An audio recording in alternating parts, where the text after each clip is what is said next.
Hey, everybody. Welcome back to another live edition of Jedi Academy. I'm Ranger J 1999, your host and part of the RSG crew. Welcome to the Jedi Academy. What is the Jedi Academy, you may be asking yourself? Well, that's where we bring the best and the brightest of YouTubers, game changers, and etc., etc. And we sprinkle in our little bit of RSG madness. And this is a straight Q&A show. So basically how it works is you have questions, we will give our best answer to you. And so if you have a question, all you need to do is take a question, put it in live chat. Make sure you put question in front of your statement. I am doing all the duties today because Finn sucks. And he is here. Finn, you suck. That's right. He's here for a few minutes and then he's going to go spend time with his mother, which is I can't really complain about that. So go ahead and get your questions. Be nice because it's just me, myself, and me. Scooping up all the questions. So, but make sure you put question in there. If I miss it, that's on you. But you ain't alone in the panel. Well, no, that's right because we do have uh, guests to join us like we do for all the Jedi Academies. The first, well, really the only person here right now. I'm sure there'll be others on their way. We've got Warrior from Warrior Presents here. Who's that? Yeah, the Scissor Man Warriors here, folks. Oh, there we go. Yeah. What's happening, everybody? Every time I say that, I just something just doesn't feel right. It's just like, no, no. So go ahead and get your questions in. We'll start getting to those as soon as humanly possible. Hope everyone's having a great weekend. Warrior, I know you're probably on your way to work, your normal routine. You get your coffee. Yeah, I do have coffee sitting right by my side. Yep. So since we're all just kind of just in here drinking coffee, talking, no big whoop. Uh, Hopefully everybody else is on their way. They're probably confused. They're like, "I'm on Skype. No one's called. What's happening?"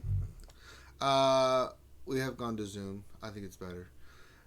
So, not much going on this week. uh, Millennium Falcon. Yeah, we might get the aluminum falcon. That's we kind of knew that was coming, so we've got that. Yeah. They've got the puzzle thing, like they always do, which I think is a cool thing that they do with the puzzles and stuff. I, I I looked at that. I'm like, I'm in school. I ain't got time for this nonsense. It's fun, but I'll leave it to more free and available minds to figure that stuff out. But we also had the Territory Wars change, Yep. to Uh-huh. put it mildly.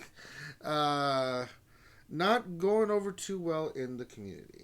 I know you. You're loving the ban, aren't you? That you know all the characters you spent 3 years developing, where you had to farm 5 characters for like 6 to 9 months, and then you finally get the one character, and then they're going to ban 28 of the most popular characters in the game, probably half of Mhm. most people's rosters, that important characters. You would like that, right? I loved it. I loved it so much that I expressed my gratitude and happiness on the Wednesday night stream. See, this is how come I know you It don't was watch this, good. Warrior, because you didn't hear my damn rant.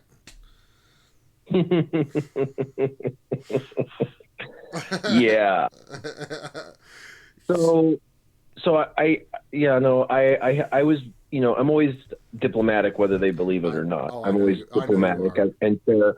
But on my video, I basically just expressed the fact that, by adding things to the game and making changes, it's kind of fun. But when you take things away, especially things that people spend 6 months grinding for, and handicap them severely, it's not fun. And for someone like me, that's the funny thing. For someone like me, I had some comments, some really stupid comments, where people were like, "Well, you can do it. It's not a big deal." I'm like, exactly my point. That's exactly my point. I could handle being handicapped. Sure. Most people can't. And even though I can handle being handicapped, I think it's stupid. Like, I think it's stupid for even me. But even if I can handle it, my whole point, my whole grievance is against the fact that the general populace is going to have an extremely difficult time playing because all of the characters that are key that they've spent their entire, livelihood. I do roster, I've done 600 roster reviews in the last, 2.5 years. And there are a lot of individuals who have like 8 to 20 Gear 12 characters. And literally every Gear 12 character they own is on the chopping block. And we're talking about a third of all of their most coveted characters. And so people are like, well, the whole point is to make it creative. Well, yeah. So now they've got to use none of the good characters, and now they got to use a budget. And how does that make it fun? Hey, I'm going to have to use my Captain Phasma for my first order. Yay, that's more fun than having my first order or Kylo Ren Unmasked as my leader on defense. Yeah, that makes me happy. Whoop-dee, it doesn't make logical sense. And I don't know how they jumped from A to X.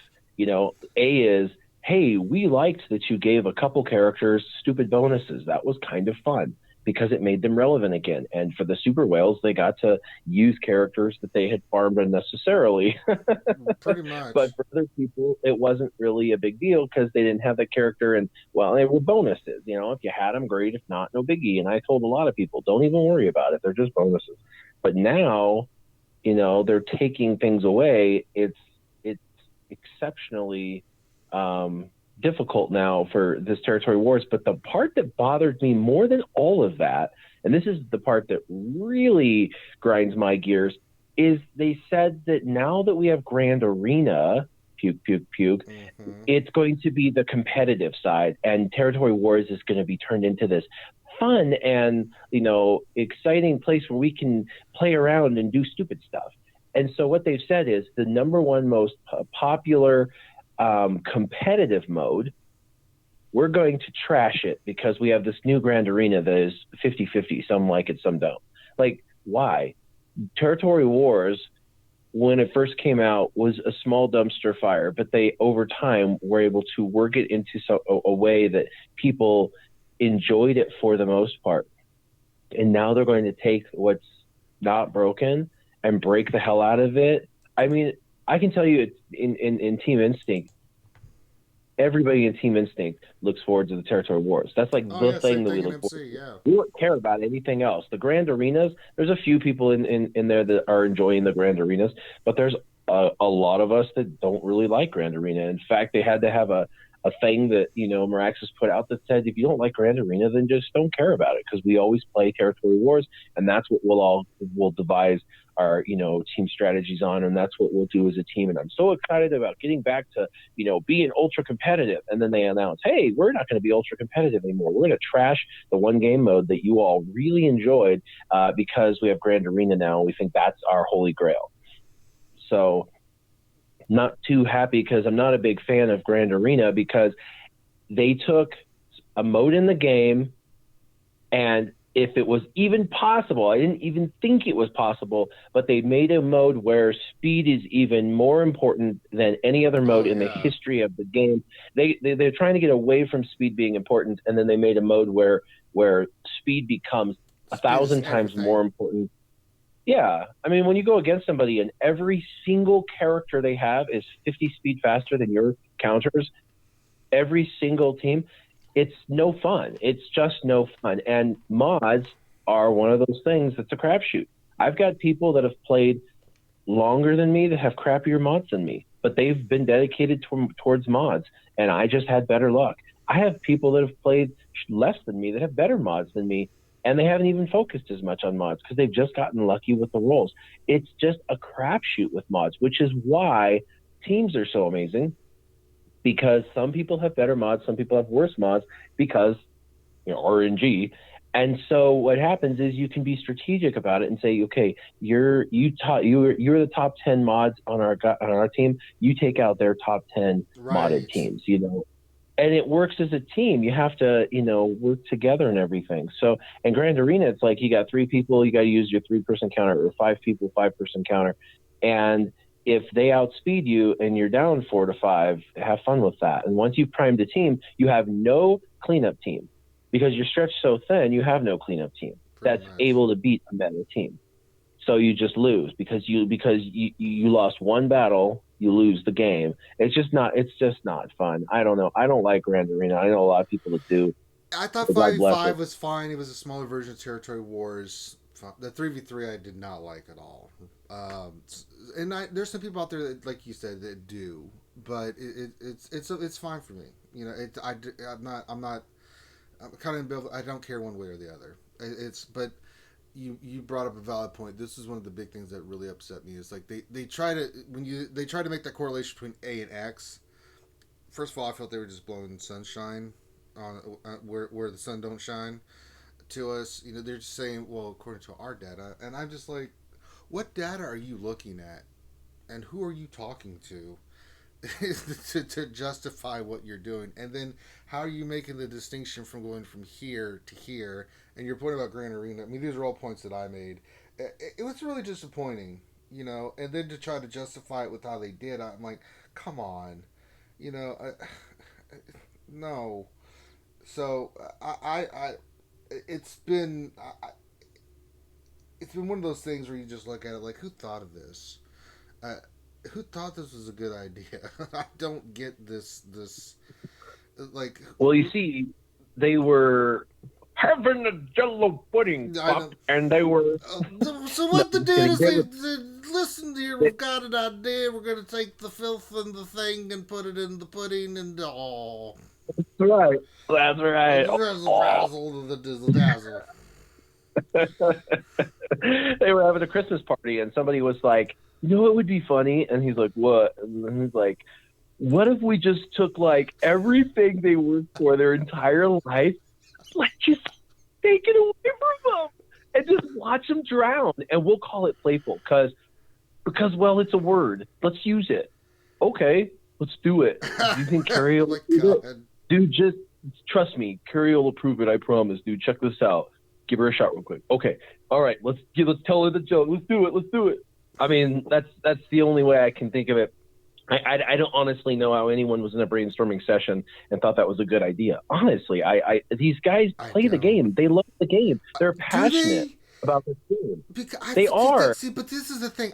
You know this better than I do. This From is my their like. yeah, This is like because their baby. Like this is I like know, their but child, they play and it. But they're like sticking their child on a pig, putting a hat on their child, and like giving it a nose piercing, and then like going, I think that looks all right. It's like, what are you doing? You're a parent. This is your child. Take good care of your child, and they love their child, but they don't. It's like just a parent that is trying to be the child's friend instead of the child's parent, and so it's just totally messing it up.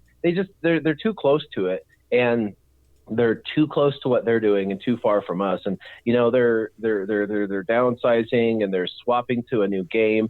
And so they're kind of putting this one on cruise control. And I just feel like we're going to start to see more and more of these poor decisions over the next couple of years. Sadly, it's too bad because I know everyone that worked for the last 3 years was hyper passionate about making an amazing product, and I know they try really, really hard. And I mean, Grand Arena, even if I don't like the mode, was a mode that they spent their blood, sweat, and tears over 6 months producing and developing, and I've got to give them that credit. But when you take something like that and then you just create, these silly ideas of taking 20 and then this is the problem though. They do this all the time. They something happens and then they don't respond for 6 months. They don't change something until 6 months later, and it's like, that's the problem. Fix it right away. Or if you have an idea like this that's bad, it's okay. You see community sentiment, reverse course. It's okay to stop, put the car in reverse, and start going in reverse. Just do it. You're the leader. You know what I mean? You're the captain of the ship. I'm the captain now. You're the captain of the ship. Be the captain of the ship. If you realize everyone is not going to like it, but a lot of people are saying, "Oh, just give it a chance. I See what hate. you think." My response to that is like I can see someone eating glass and they can offer it to me. I can make a pretty good educated guess that I do not want to eat glass.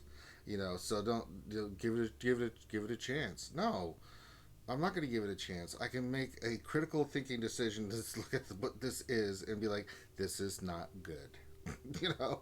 So I don't want to try something just because someone did something. That's not how that works. That's not how any of this works. I unfriend you. Uh, I don't know. Your point about them playing the game, my point about that is, yeah, they may play the game, but I don't think they play it at the level that we play it, or that most people play it. In a sense of farming every day and stuff like that. I don't know if they are in those highly competitive guilds or mid-range guilds or even low guilds. You know, it'd be interesting to see what is your actual GP. How much have you farmed on your own, and how much significant time have you put into some of these characters? It just feels Well, like I've there's a spent disconnect. lots of time with many of them, and it's the full spectrum. You know, you get those people that work there and they play it because they feel like they have to, because they work there. You get the people who play it because they like it, but they're casual. You get the people who play it daily active, but are free to play, and they don't want to spend any money on the game because, I mean, it's their job. It's not really their hobby. Sure. So they're playing it for fun, so they know the game. And then you get people who are hardcore fans like us who play it all the time and actually invest money into the game that's paying them, but they're reinvesting their paychecks back into the game that's Hey. There was the full spectrum when I was there. It's interesting. I don't know. I always go with you on that one, so I'll say okay, fine. But then there's a disconnect, though. I don't know.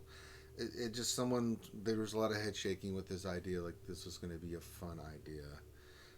It seems counterintuitive to have a collection game with Star Wars characters that people love, not just because they worked hard for the characters, but of who the characters are. Like, you know, these epic characters from the movies, like Luke Skywalker and Rey and whoever your favorites may be, Vader. Maybe you like the dark side, and then say we're going to create game modes where you don't use them. It's just like what? It's counter thesis. Yeah, I know it doesn't make any sense whatsoever. Literally, it was like the one idea that should have been thrown out the window. You know what I mean? I know. It's like, how about we give bonuses to Ugnaught? I don't know. How about we, give the Tusken Raiders, the Tuskens, a cool Tusken bonus? I don't know. How about we ban a third of all important characters and probably half of most people's important collection? Yep, let's do it. That's good. That one sounds good right there. That one sounds like severe frustration for the community. Let's try that. I don't know. I just don't get it. It feels like I don't know. I'm sorry. I'm pretty forward, but I've never played a game in my life. Matter of fact, I've never done anything in my life that's been more aggravating than playing this game. Like I tell myself, why do I even do this? Like, they make it to where like they demotivate me to spend money. They intentionally do things that make me not want to spend money. It's like, why? Like, you play another game and they're like, hey, do you want this new character? He's super overpowered and you can only get him from spending money. It's $9.99, so $10. And you get him maxed out with all of his gear and everything. Look, you even get 5 different skins. He's a man. He's awesome. And you're like, wow. And you pay $10. This game's like $500, and you might get the character maxed out. Probably not. And you're not going to have the abilities maxed out, and you're not going to have all the gear maxed out because that's from another spot of the game. And we've got this so monetized that you're not going to even have this guy pass Gear 9 for the first few days because the stores don't rotate to even let you spend your money, because even if you wanted to max it out, you can't, because you have to spend so many crystals to refresh the store, and you still can't spend stuff in the store because of RNG, right? Because that's what they say. It's just like, are you serious? You make it freaking possible for me to want to just waste my money on the game. You make it to where I want to be free to play and not spend any money. Like, you are not making it easy for me to waste my money. Like, what company does this? I don't understand it. I've played so many other games where they're like, they make it so dang easy. Clash Royale, I mean, it's like, whoops, accidentally just spent another $2.99 there or $4.99 there. It's like they're the microtransaction kings, but these people make it to where you could spend $600 and still not be complete. And you're like, what the heck is going on? I don't know. I just don't know. I don't get it. I just don't get it. I've never seen them so, such a frustrating thing, spending wise, to make it so difficult on people to want to spend money. I know. And the only people that are spending money are truly the lawyers and the doctors who are 40, who are playing this game, who have a crap ton of money, who are just okay with spending $600 a character because, well, they make 170 to 250,000 a year, and they're single, or they have a small family and they have a huge disposable income. So that's their target audience, but it's just stupid because there's such a huge target audience they're missing that they could have if they just like made a game that's normalized cost wise. Yeah, people, it's like I always go to the World of Warcraft card. If you look at World of Warcraft, people will spend money in that game. Nothing like what we spend in this game, right? Um, but why do they keep getting return customers and then buying the small? They'll WoW fans will get every DLC. You know, because the content's great. When there's something wrong, they get in there and fix it really quick. I mean, there's a reason why World of Warcraft has been as successful as it has been, whether you like it or not. It's been one of the most successful games ever. Um, and they don't do a lot of microtransactions. Now some games have, like Ranro, like you said.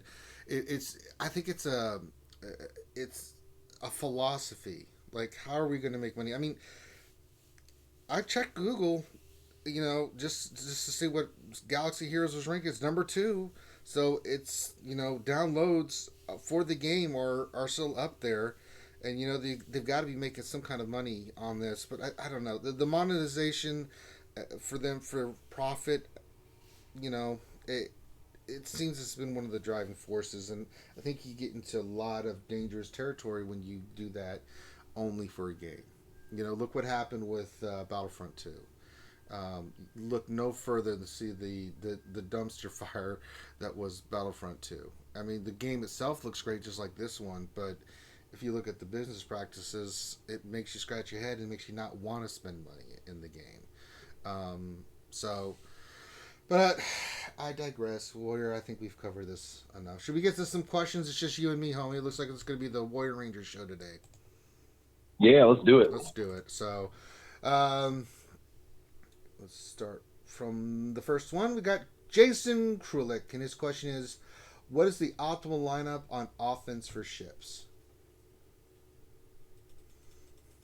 Well, I guess it depends on whether you want to be like have a guaranteed win, or whether you're looking for kind of a quick win, but RNG might kill you.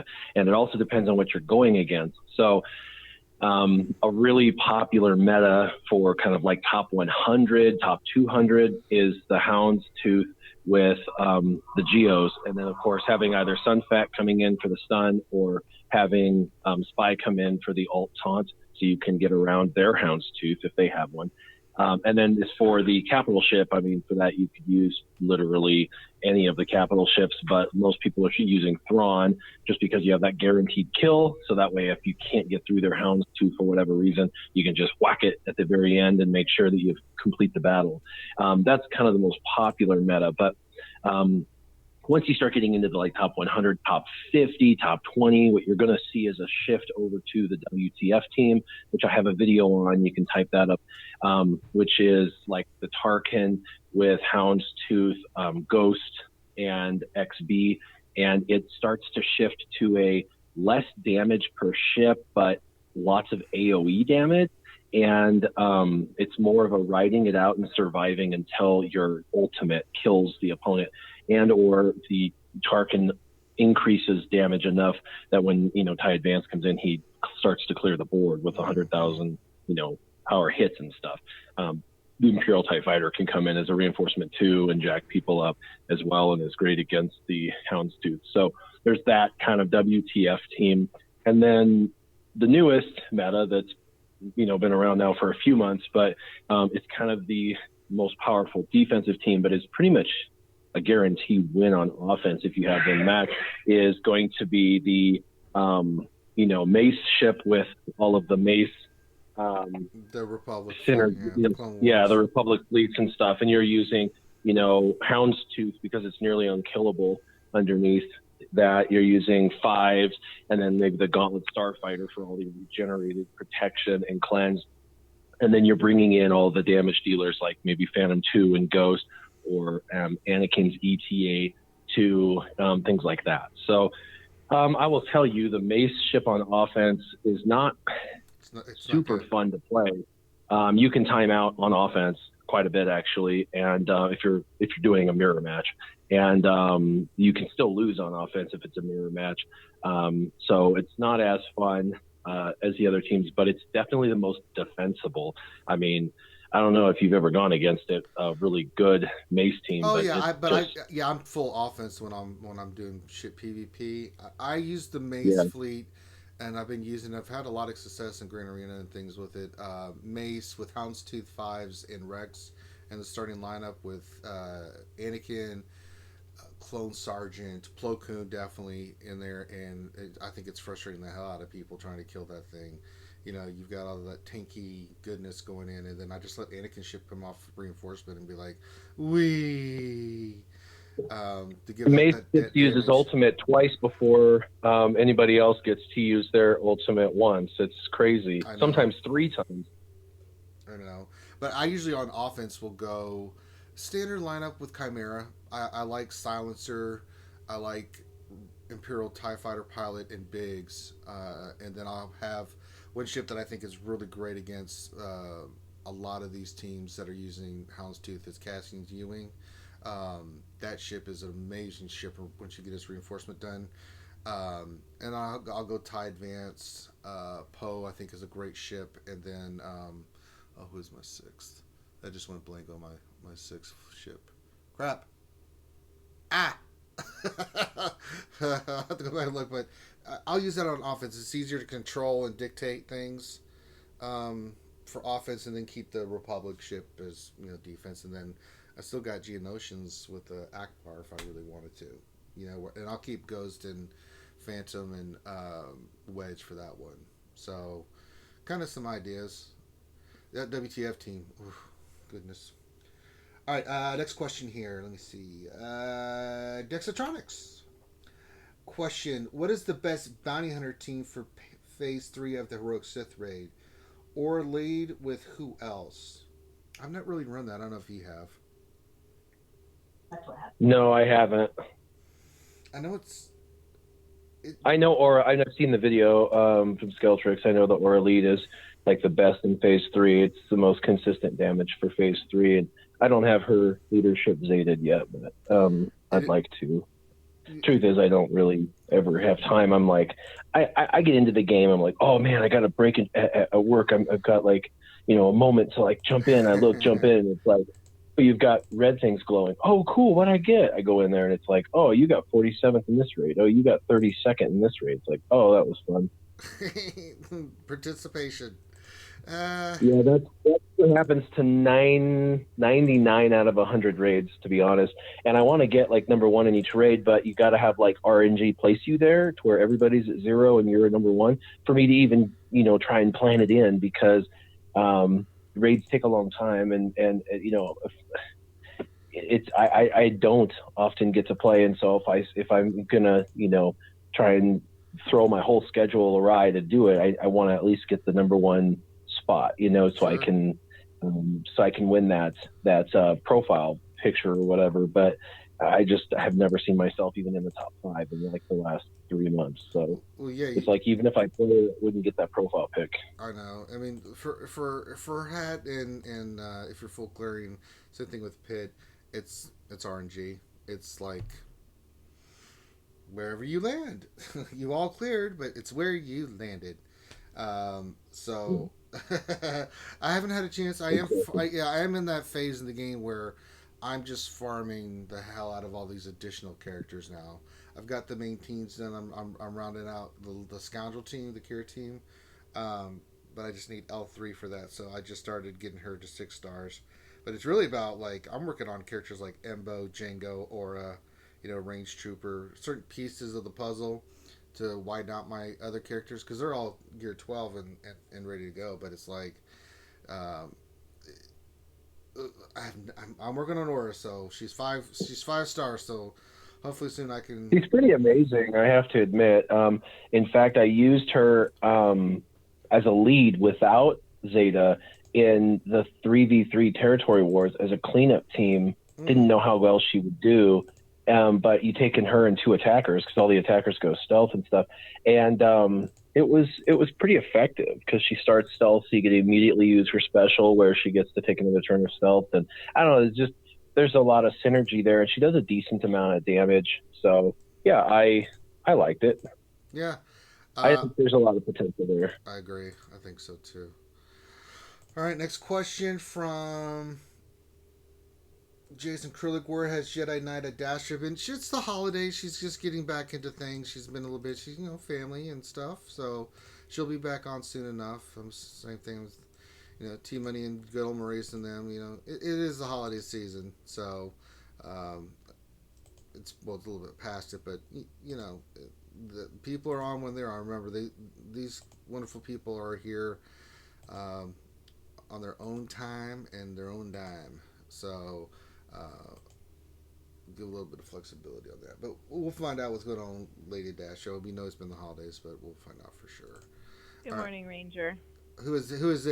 Who it is? T Money. Oh my God! The late, the great, yes. Why can't you set your alarm right? Did, Why? and then I put the do not disturb button on, and Why? yeah, I know. I'm sorry. You should just automatically disconnect that real quick. I think she likes this new band, so we should silence her. We should accidentally. Oh no! Call. You have a dropped call.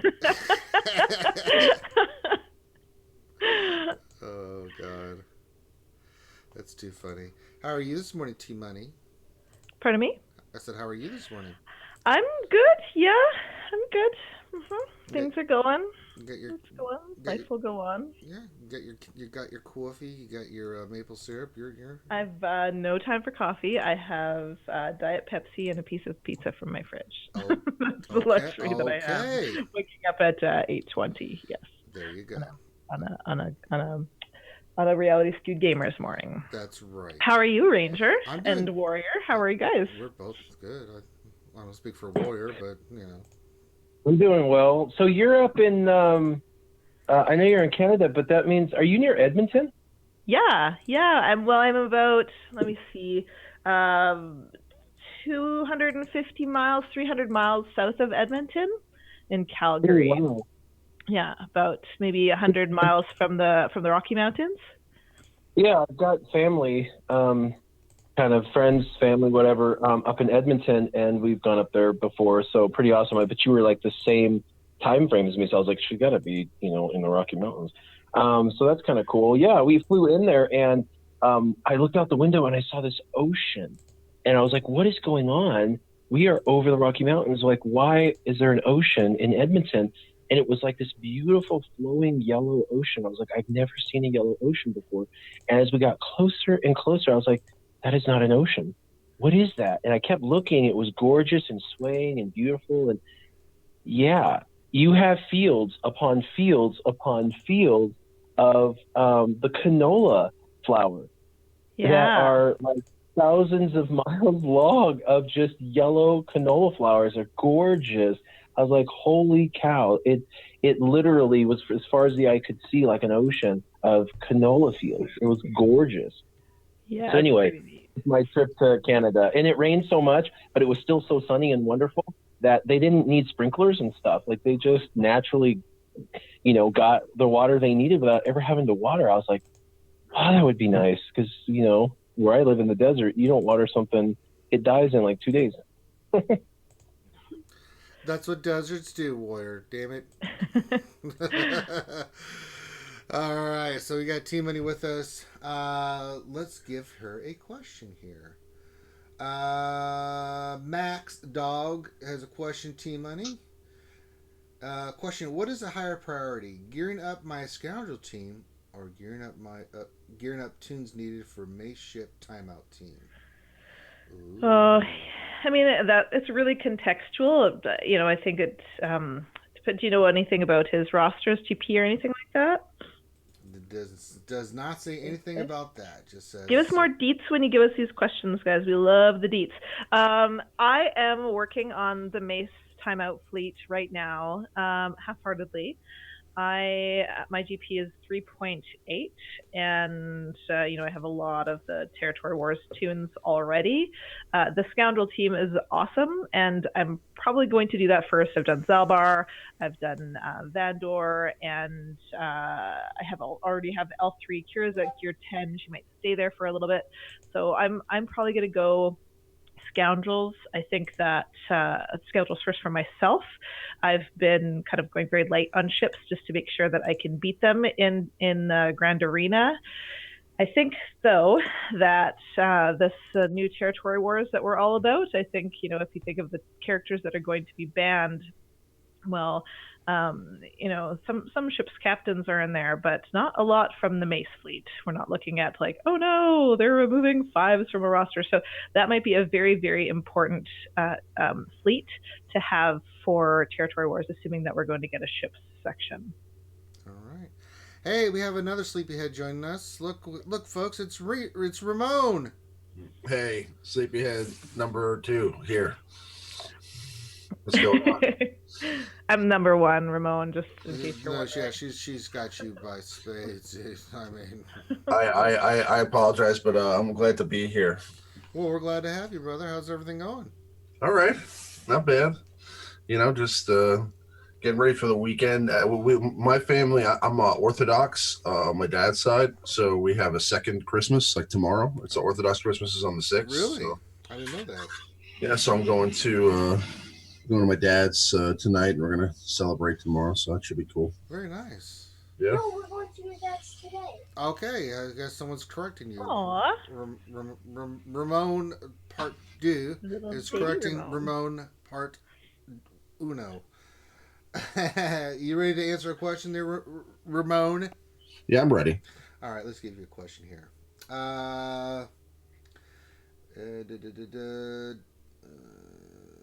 Sorry, it's refreshing.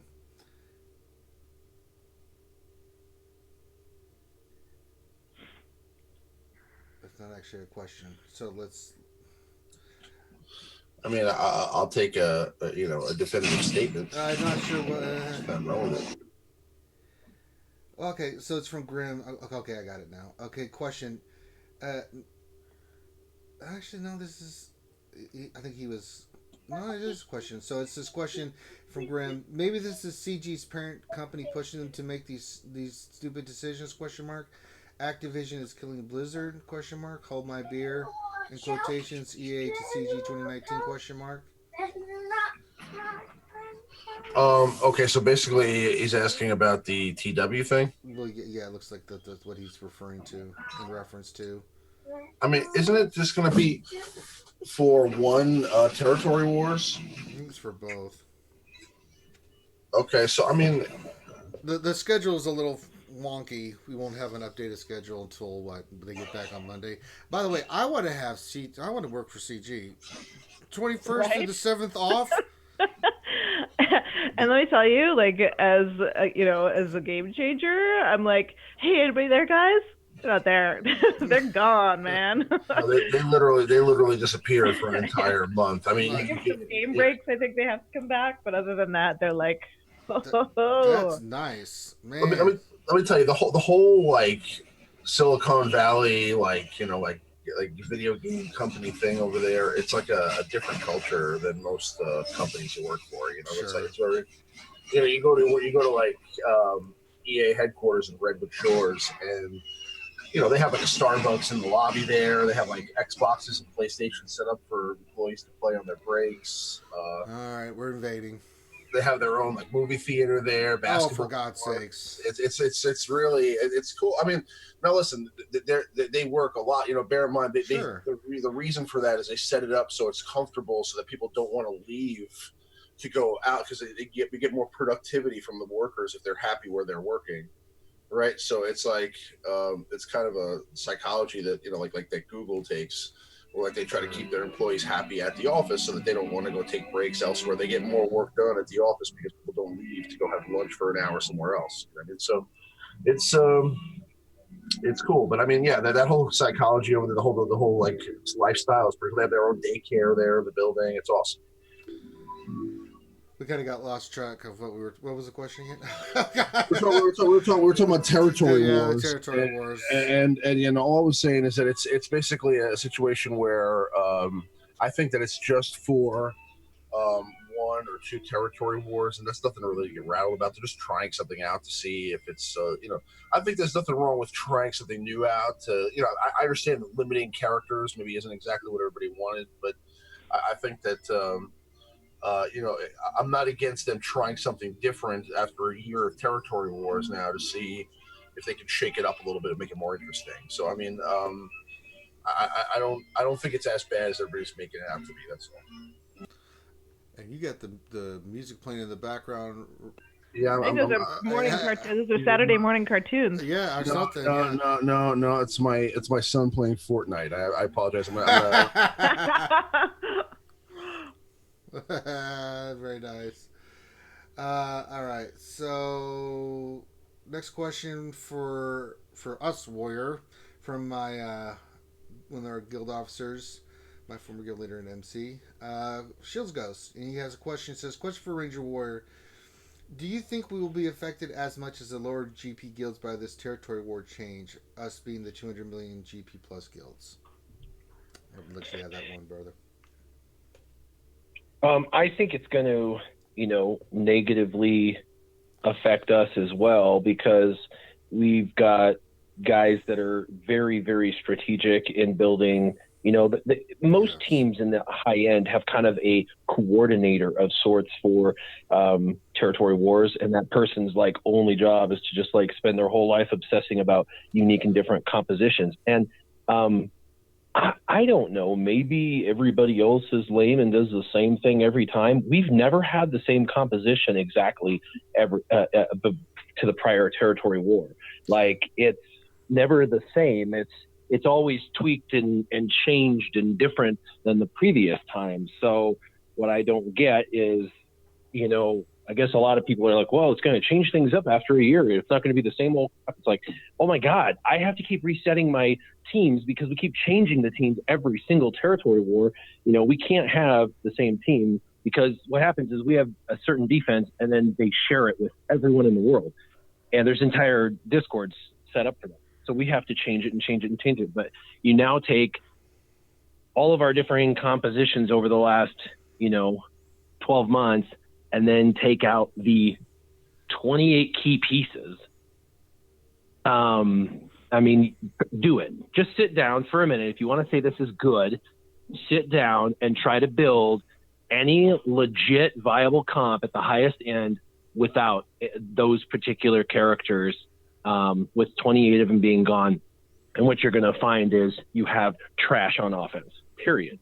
Or, I mean, trash on defense. You can't build these key defensive teams. They've handicapped all the key defensive teams so significantly. And so what you're basically going to have to be forced to do is to set a standardized defense that really is just okay, which is like, okay, they're going to have to earn it, but it's not that good.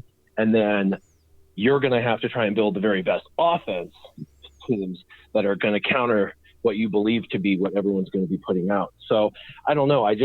I'm not a fan of taking something you've earned in a collection game and saying, well, I know it's a collection game and you're supposed to collect so you can use them in game modes, but we're just going to take, you know, the most important characters you collected and we're going to ban them because it's fun and playful. It doesn't seem fun. It seems stressful. It seems, to me, it seems like we're unintentionally, for no good reason, banning characters that really need to be there. Now, if they would have come out and said, hey, we saw you guys like the bonuses. We did the Mason Cup. Pretty cool, huh? Well, we're putting 2 and 2 together. 2 and 2 equals 4. And 4 means that you guys like bonuses. So what we're going to do is we're going to put bonuses to Tuskens and Ewoks. Have a good time. The whole entire community would be like, yay! And some people would be like, boo, because they've always boo, right? But the majority of people would be like, yay! And we'd have fun. The problem is, that's not what they did. They said, hey, we know you like this, So let's give you something totally different that you're not going to enjoy. And I know, like I said, a couple people on the panel are like, no big deal, we'll get through it, whatever. It's really easy to say that from someone like me who has everything, you know what I mean, in the game. That's why I'm so frustrated, because all of my patrons are not me. You know, I've got a couple like me, but the majority of them are very desperately strategically farming. And I know a couple of them showed me their roster and they had an X on every character that's on the chopping block. It was their top 4 rows. Are you serious? You know, like that means they're essentially on their hyper focus going to lose 75% of any character that means anything in the game. So you're telling me that the majority of people out there, 85%, are going to lose 75% of their usable characters, and they get 25%, and we're supposed to have fun with that. See, it doesn't bother me. It bothers me because it's affecting the mass population, and when people don't like the game, what do? They quit. And when they quit, what happens? More people quit, and then the game gets shut down. I love the game. I don't want the game to go anywhere. I want it to be successful and vibrant. This was just a silly idea in my opinion, but I've also done a lot of analysis with rosters, and I've been listening to my patrons, and I didn't have an opinion until I saw some of this, and it's like, holy cow, you're right.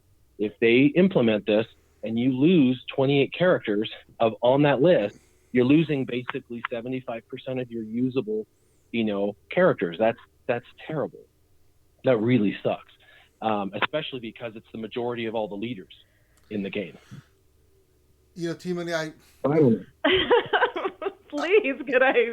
Please. Well, yeah, I know. We debated this issue on Operation Metaverse, which you should check out. It was a special Thursday night stream. So, T-Money, please, go ahead. We hadn't let you have a chance. It is different for people at all GPs. It is. The fact of the matter is that constraint breeds creativity. Forget CG, forget all of this, forget all of the politics behind this. Who knows what's going on, okay? But the fact of the matter is that constraint breeds creativity. And this is going to be a heck of a lot of work for me personally, for officers, for TW planners, yes. But we are going to see the coolest compilations come out of these next 2 territory wars. I promise you that. It might be like, I promise you that.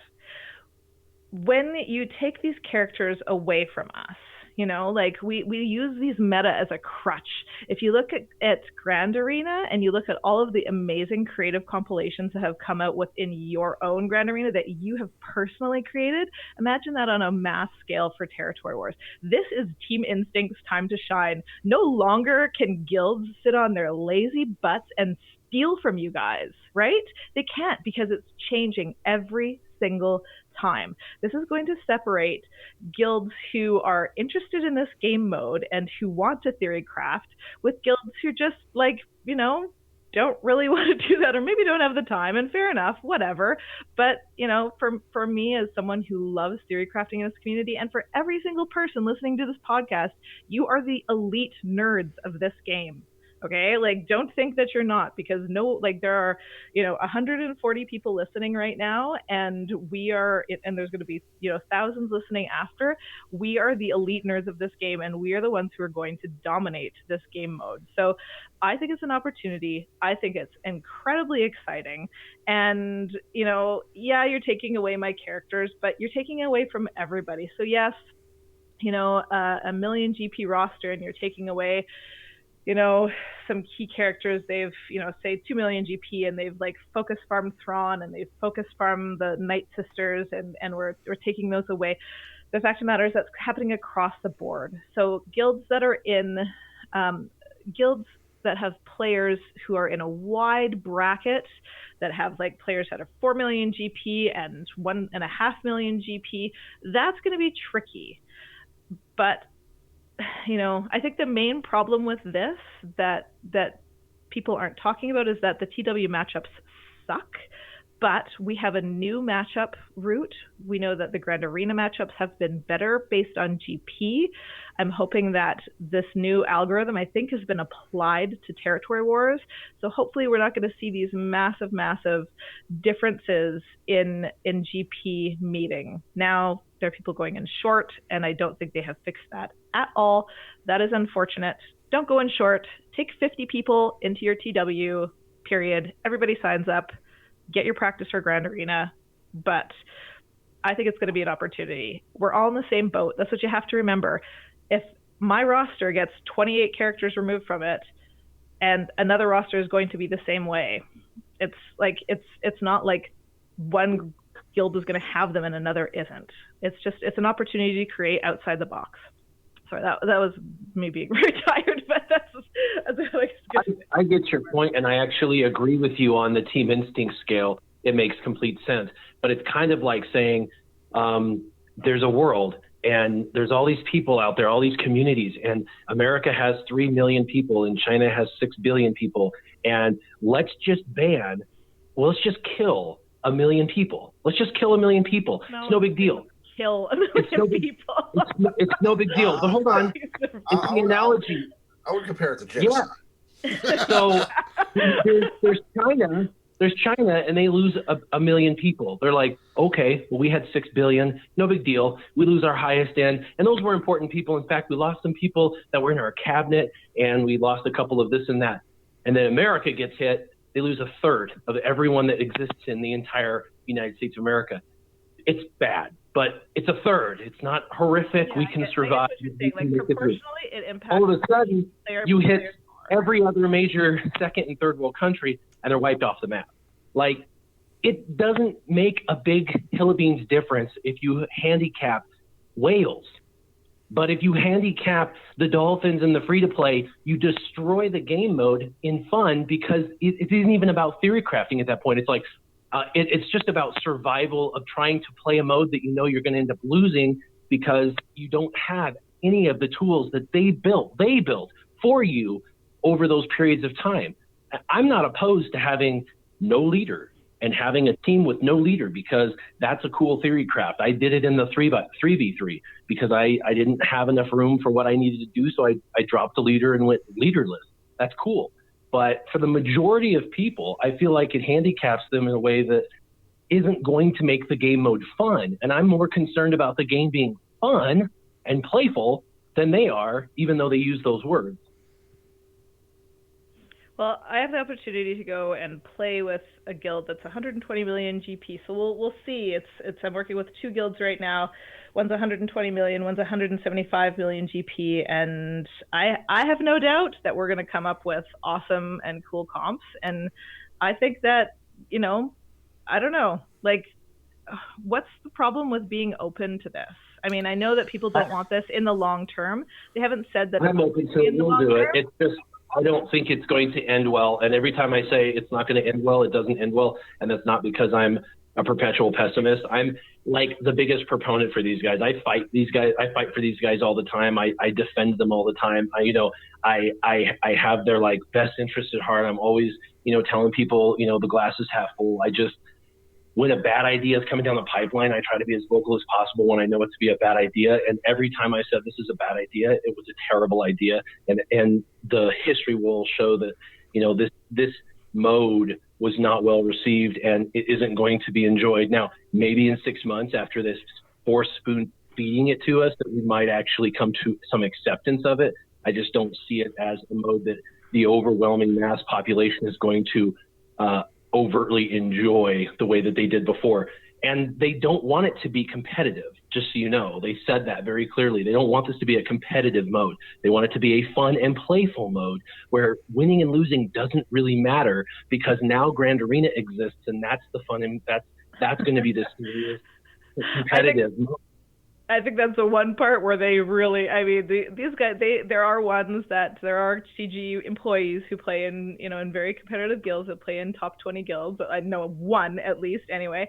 But I'm like, what are you talking about? Like, TW will always be competitive. We'll always find a way to make it competitive. Like, there's no way. Take away the rewards, we don't care, But yeah, I think we have a responsibility to the community to, I don't know. I don't personally want to spend my time, complaining about this. I want to spend my time at theory crafting about this, and I'm tired that no one will spend time theory crafting with me. That everybody just wants to complain. So if that's how you guys want to spend your time playing this game, well, no, it's not going to be very fun. And I think that there is opportunity here for it to be fun, but if you're not going to be open to it, there's no way to make that happen. So, meh. I don't know. Okay. So this is one thing that I put to my guild that I think is a good way of looking at it. This is retro TW, right? This is TW before we all had Night Sisters, before we all had, like Revan and Treya and Bosk or whatever is going to be removed. This is like retro TW when, yes, there were Gear 9 characters on the board. I would say no characters less than Gear 9. You have a Gear 8 something on the board. Like that was how it used to be back when we didn't have enough factions and enough characters to fill this up a year ago, for my guild anyway. And I think that this is how you can look at it, is they've basically made TW a blast from the past, so that you are going to be putting on, like using Wedge on offense and using Admiral Akbar Lee, like someone was saying in chat. Like that's, I don't know. I think I agree with Ramon, is that what I heard you say, Ramon, is that it's a couple of TWs. Try it out. I think that's the best argument that I've heard for this. Like, I don't know what the big deal is, why everyone's losing their mind. I like to compare it to 1940s Germany. Okay. Let's not bring the Nazis into this conversation. I'm just kidding. But no.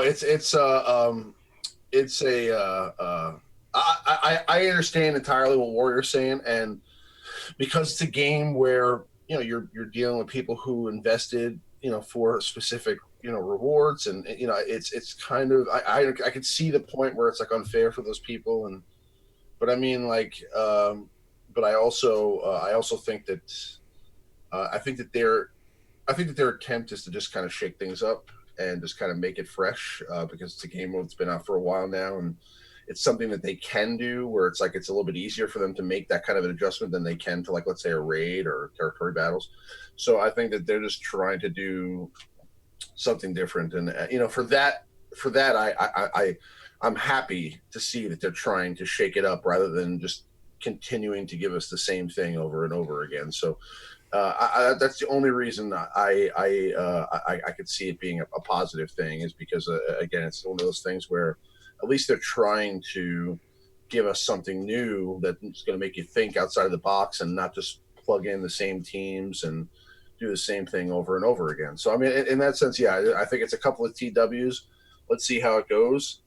Maybe some people like it, maybe some people don't, but I don't think that they're ever going to do anything or make any decision in this game that is just universally or unanimously agreed upon. I think there's always going to be people that like it, some people that don't. So, I agree. I mean, I think that this is just one of those things we're going to have to try it to find out whether we like it or not. And I get that. And listen, my mouthpiece for me is not me. I'm not talking Warrior's opinion on this. I'm talking communal opinion. Go and look at any survey that's been done. Cubs Fan Han did one. 77 or whatever % hate this mode at this point in that survey. They haven't tried this mode, though. They don't need That's to. the thing. The team money. Hold on.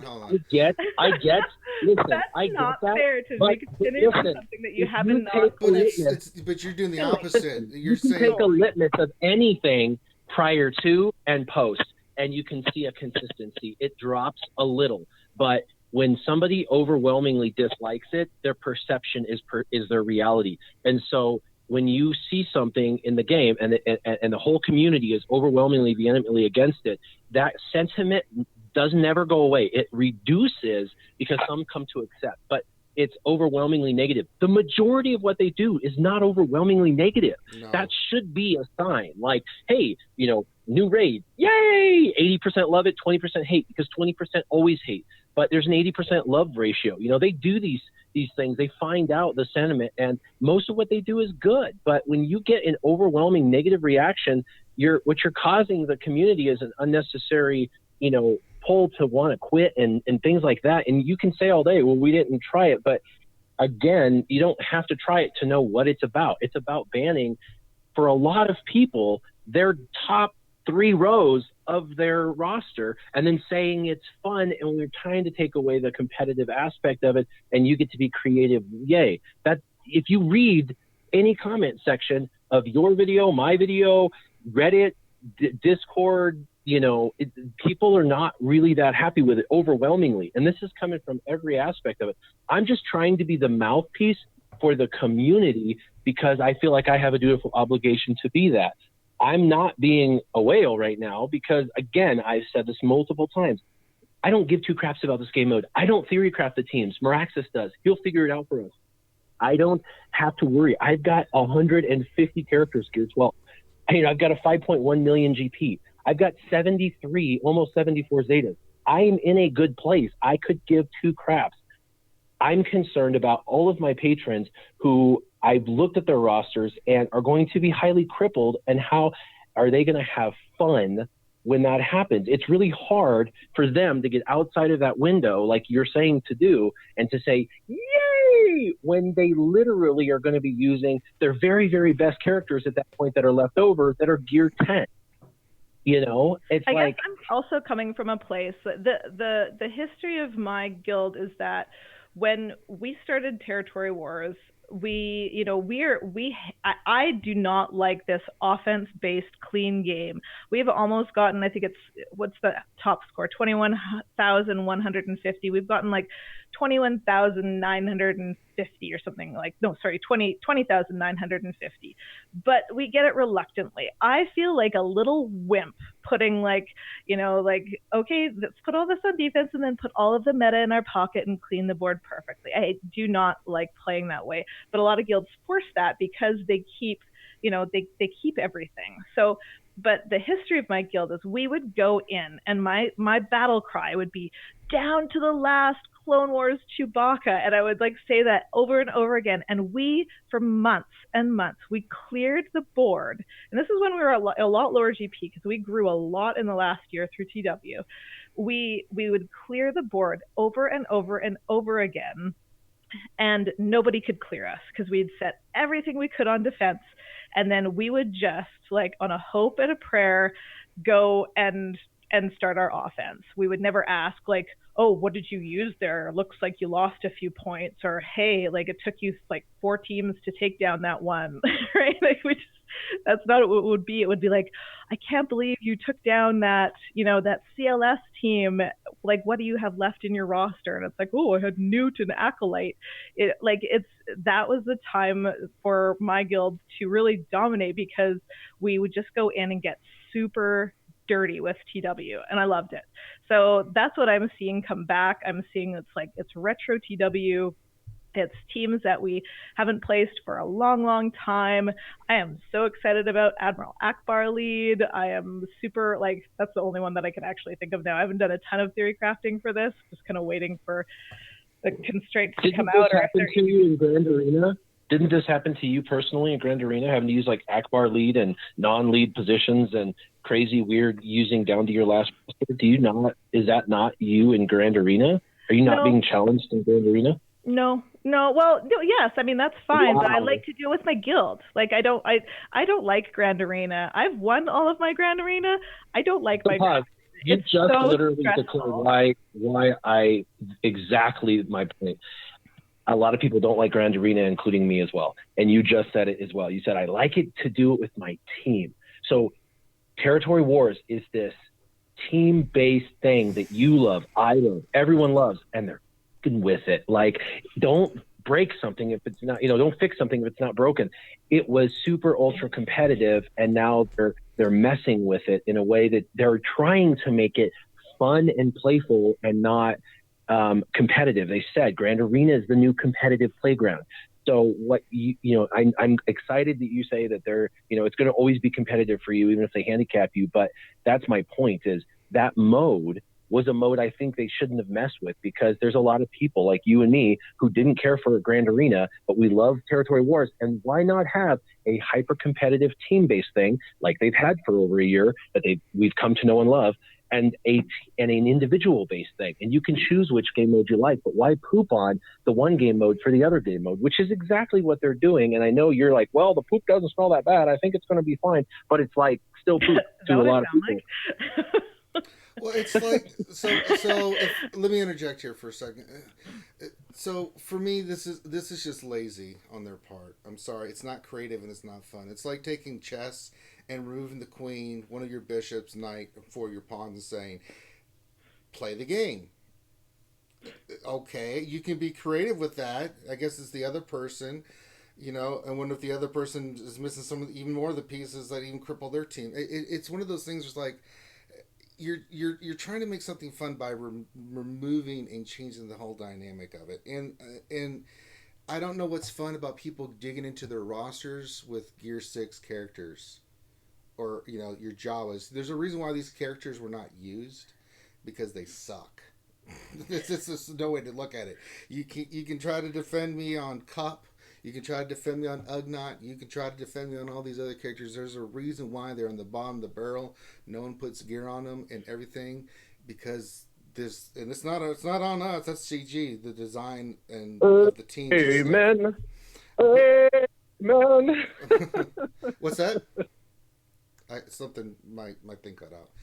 Or said amen. He's like, preach it, brother. Oh, sorry. I was over there. I was like, oh my, Satan, what the hell, God.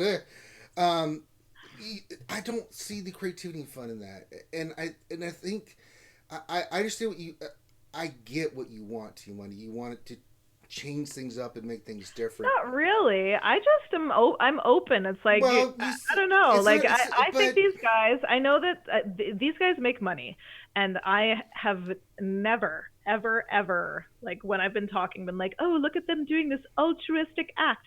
It is a business. It's about money. The shareholder model applies to Electronic Arts, and it is a bad one, right? We are all going to be vulnerable to that. There's no question. However, a lot of the times what they give us, I'm like, cool. Like, hey, look how that worked out. Look how this meta moved and this meta moved. And I think, and I know that people are going to like say no to this, but I think that these guys are running a business that they're very familiar with. And I'm open to being like, what's this going to be like? That's all. If I was designing TW, I probably would have done something different. I don't know what I would have done, but I probably wouldn't have gone here first. And all kinds of stuff. I probably would have maybe warmed us up with being like, okay, we did Mace. Now let's do this. Now let's do that. The other reason that I do not like the bonuses in Territory Wars, okay, put aside the fact that Mace ship is great. We have 50 Gear 11 plus Mace in my guild right now, for no fluffing reason other than the fact that Territory Wars gave him a bonus for 3 weeks, or whatever the frick it was, right? I don't want people to panic farm. I really don't know why CG is doing this temporarily, because I do not think people are going to panic farm for this. I'm certainly going to advise my guild not to panic farm for this. How I would advise people to get ready if they are interested in participating in this game mode is farm mods. I mean, okay, yes, moving mods, kill me for that too, but farming mods is going to give you, it's like an investment that you can take with, it's like gold, right? You can take it to any country and cash it in. So that's really what you want to be doing and what you want to be farming. I'm hoping that nobody is going to be farming for this game mode. I hope people are going to be farming for their Grand Arenas, because I love seeing these teams coming out of Grand Arena. It is so cool. I am a little bit sad we're not going to be able to just take them and plop them on the Territory Wars board. It was going to be a very easy Territory Wars for me. I was going to say, so everyone, you have your 6 teams on defense. I would like your 4 very, very strongest teams, like however creative they might be, however, put them on and we'll make this work as far as the flow of the board goes. I was really looking forward to that. But yeah, it's not that I am like, yay, take away twos. I'm just like, let's see what happens. Okay. So I think we've expressed the opinions. Oh, wow. Jesus. That's awesome. Point well said. I think Someone agrees with me. That's right. Oh my god, that was perfectly timed. All right. Let me go through here and look at some of these questions. A lot of it was pertaining to that. I think we've kind of given insight onto all different points of view on this. So let's look here. Let's get to some. See if I can find some questions that are. Come on. No, why are you fighting me? Hold on. Yes, I would like questions if you don't mind. All right. Well, I guess T Money put someone give me a question about TW. So that popped in. Give me a second here. I hadn't been refreshed because we're talking about it for a while, so give me a second. Nightbot's not participating as well as I would like. I just saw that one from T Money. I was like, okay, T Money. We covered that one.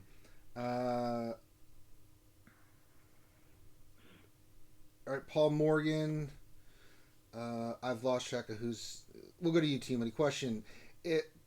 Paul Morgan says, question: if you have 7 stars, 75% of your roster, how much percentage of energy is used for gear farming only? Some math there for you, T Money. Oh, so this is asking about like crystal use for gear? I think it says question: if you have 7 starred, 75% of your roster, how much percentage of energy is used for gear farming only? So I guess for hard no farm stuff like that. Yeah. So first, if you want to do well in Grand Arena, you want a tight roster. You don't want to have a lot of 7-star gear level 85 characters. But you want to be prepared. So do those nodes and just don't star the characters, right? Have 330 shards over 0 or whatever is the best you can do, and just store them there until you actually need that character, and bring it all the way up to the gear level that it needs to be. Not everything needs to be gear 12. Some things could be gear 11. Some things could be gear 9, right? Darkside Basilisk, fine at gear 8. So that's how I manage my roster anyway. Gear, I've been advised by like my free-to-play experts, no gear farming comes from crystals. All gear farming comes out of the guild store, and really right now I've been buying a lot of gear out of the guild events store. That isn't the like year 12 gear.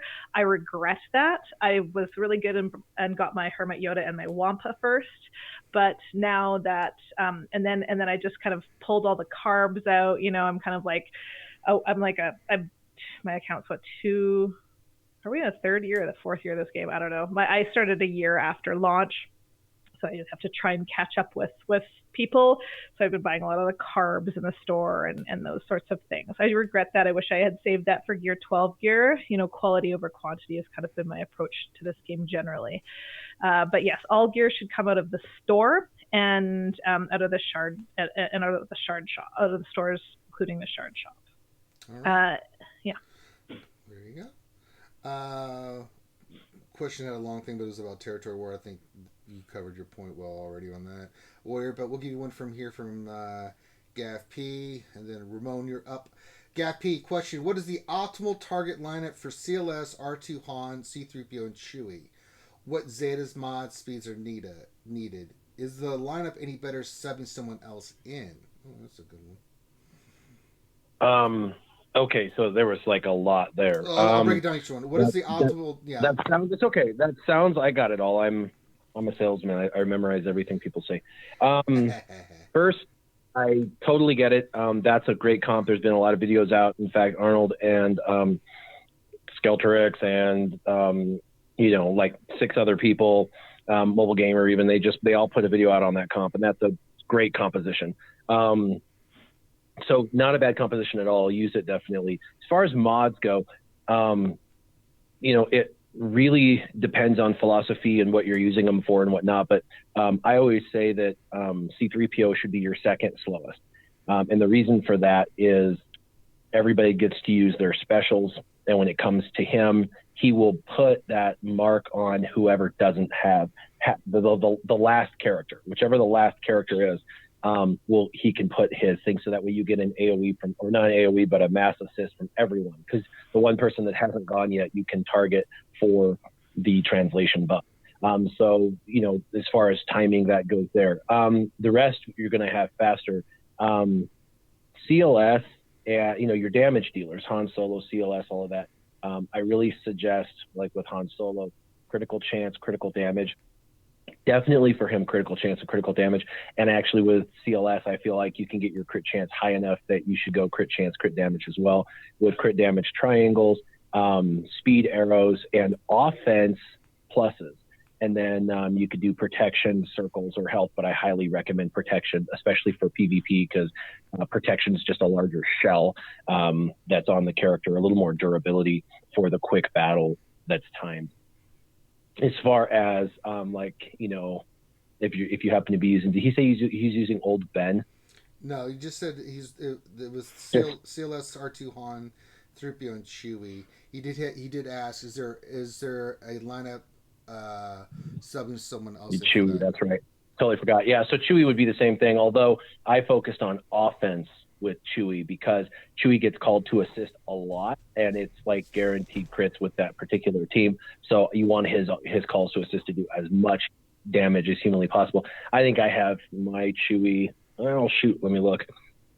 I've got my Chewie pretty darn high on offense, and I didn't really focus too much on offense. I put an offense set and a crit chance set on Chewie with a crit damage triangle. And I've got his damage well over 5,000 on physical offense, which I feel like is really good. So yeah, over 5,000 on offense for him. I kind of treat him like I do Yoda. Yoda doesn't have to be as fast. He's there as your damage dealer. Chewie's there as your damage dealer. So I've got his damage. It's basically offense and stuff. R2D2 automatically starts with it. So it doesn't really matter where he's in the line. So you definitely don't want him to be the slowest character. You want him to be faster. For control, you want him to be probably the fastest character on the board. And he'll use a special, which will give him a second translation, which is really good. And then CLS. And Han Solo is one of those characters. He could actually be the slowest character in there. He doesn't need to be the fastest because he gets a turn meter from like his special ability, things like that. So he could be your slowest character, but mods, basically that's what I would do. Just, you're doing, it's basically an all offense team, with the exception of C-3PO and R2. It's just like pure offense damage. So you want to focus on that. Right. And can use it offensively or defensively. It's actually a great defensive team.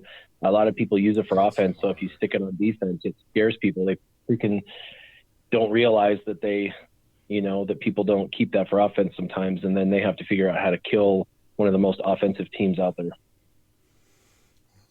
There you go, Gappy. If that doesn't answer your question, I don't know what will. All right, Ramon. This is from A Zingy. Question: when gearing up Phoenix for Ghost Phantom ships, what's the best way to do it? One at a time to 11, or each to 9, each to 10, each to 11? Question mark. What would you recommend there, homie? When gearing up the ships to get Thrawn, the Chimera,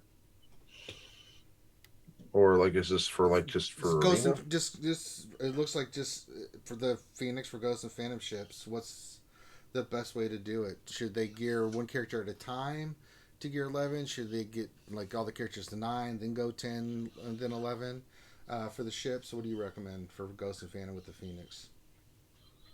Well, the thing is that it's not like it's going to.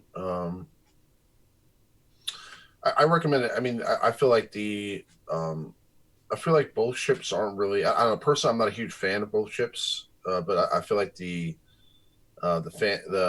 Phantom provides more value as a reinforcement. So I think that I would go with that one first, and every piece of gear that you put on there and every Zeta and ability mat adds to the power for the team. So I would just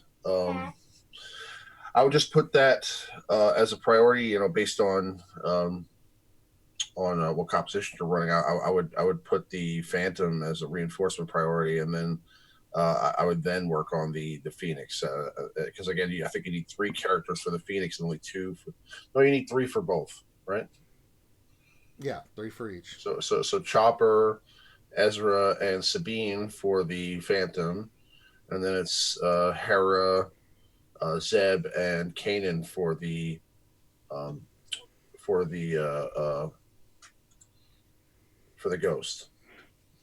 All right. Plus the characters for the Phantom are the better characters. Like I think that you get more value out of Chopper, Sabine, and Ezra than you do out of Hera. Not like you don't need them all to get Thrawn, but I'm saying, like, if I were to gear 12 any characters out of that 6, Chopper, Sabine, and Ezra would be the 3 that I would get to gear 12 personally, because I personally think Sabine hits really hard. Plus, she has a chance to like hit you 6 times with her basic, and she has armor shred. I think she's a good character. I also think that obviously Ezra is a very good character, probably the best character out of all of them, and then Chopper is kind of a secret hero in there too. So I mean, I think he could be real beneficial, and getting Chopper done well will also help you very, very much so in the Thrawn event. So I think that those 3 are definitely the characters to focus on outside of the ship area too. So I think that there's a lot of value that you get from just the Phantom plus those 3 characters in general. All right. Next question for T Money. Again, I just love seeing this T Money. Somebody give me a question about ZW. And then just at the cons, he's like, question for T Money, what is it all about? But the question is from John Davies. Question is, Territory Wars going to become a soft game mode to make it more appealing to casual gamers?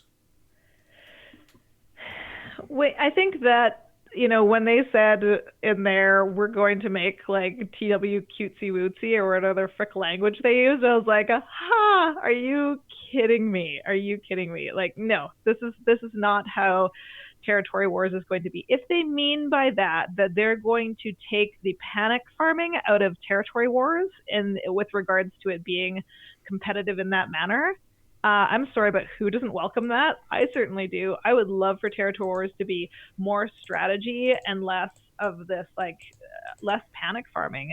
It's just, I don't think it's sustainable in the long term. I much rather see my guys build their teams in Grand Arena and come up with these like super creative compilations that I can't necessarily, for lack of a better word, dictate on the board. I can't say, okay, everyone, let's everyone put on their Canderous Ordo Karth lead, because I'm not going to ask people to farm that, right? It's just not fair. So they're going to do what they want. They're going to come up with these creative compilations. And I can't remember what the question was anymore. What was it? Oh, yeah, the cutesy wootsy mode? No, that is just not going to happen, because we will play this game as we want to play it. And a lot of people play this game very intensely, and that's going to continue. They're not going to be able to take that out of Territory Wars. I don't know what problem they're trying to solve there. They need to solve the matchmaking problem. I wish, this is kind of deep down in my heart why I'm a little bit like fussy about this outrage in the community, is that I have been outraged about the matchmaking system and how that's been going on, in the lower GP tiers for months.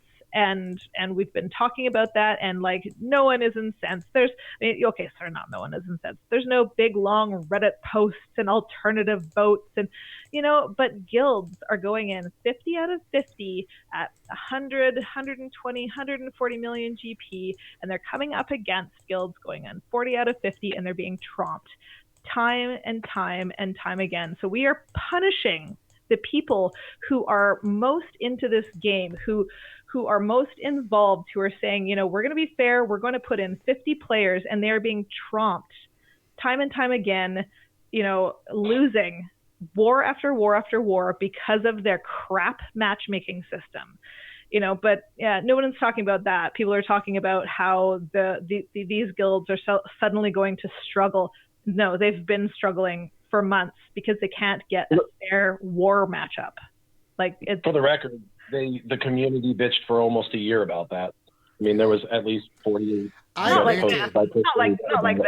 Oh no, I did a rant. Yeah. Oh, definitely. It was worse than this when it was happening. There were people saying they're quitting over it, and there was just as many Reddit posts. It was just as big a problem as it's been a year, and they've been bitching about it. And when you ask mom for candy and she says no 900 times, you finally just stop asking. I think that's kind of the community sentiment on that. It's like, well, I guess they're not going to fix matchmaking, even though they said they did. It is what it is. We're just going to have to accept that.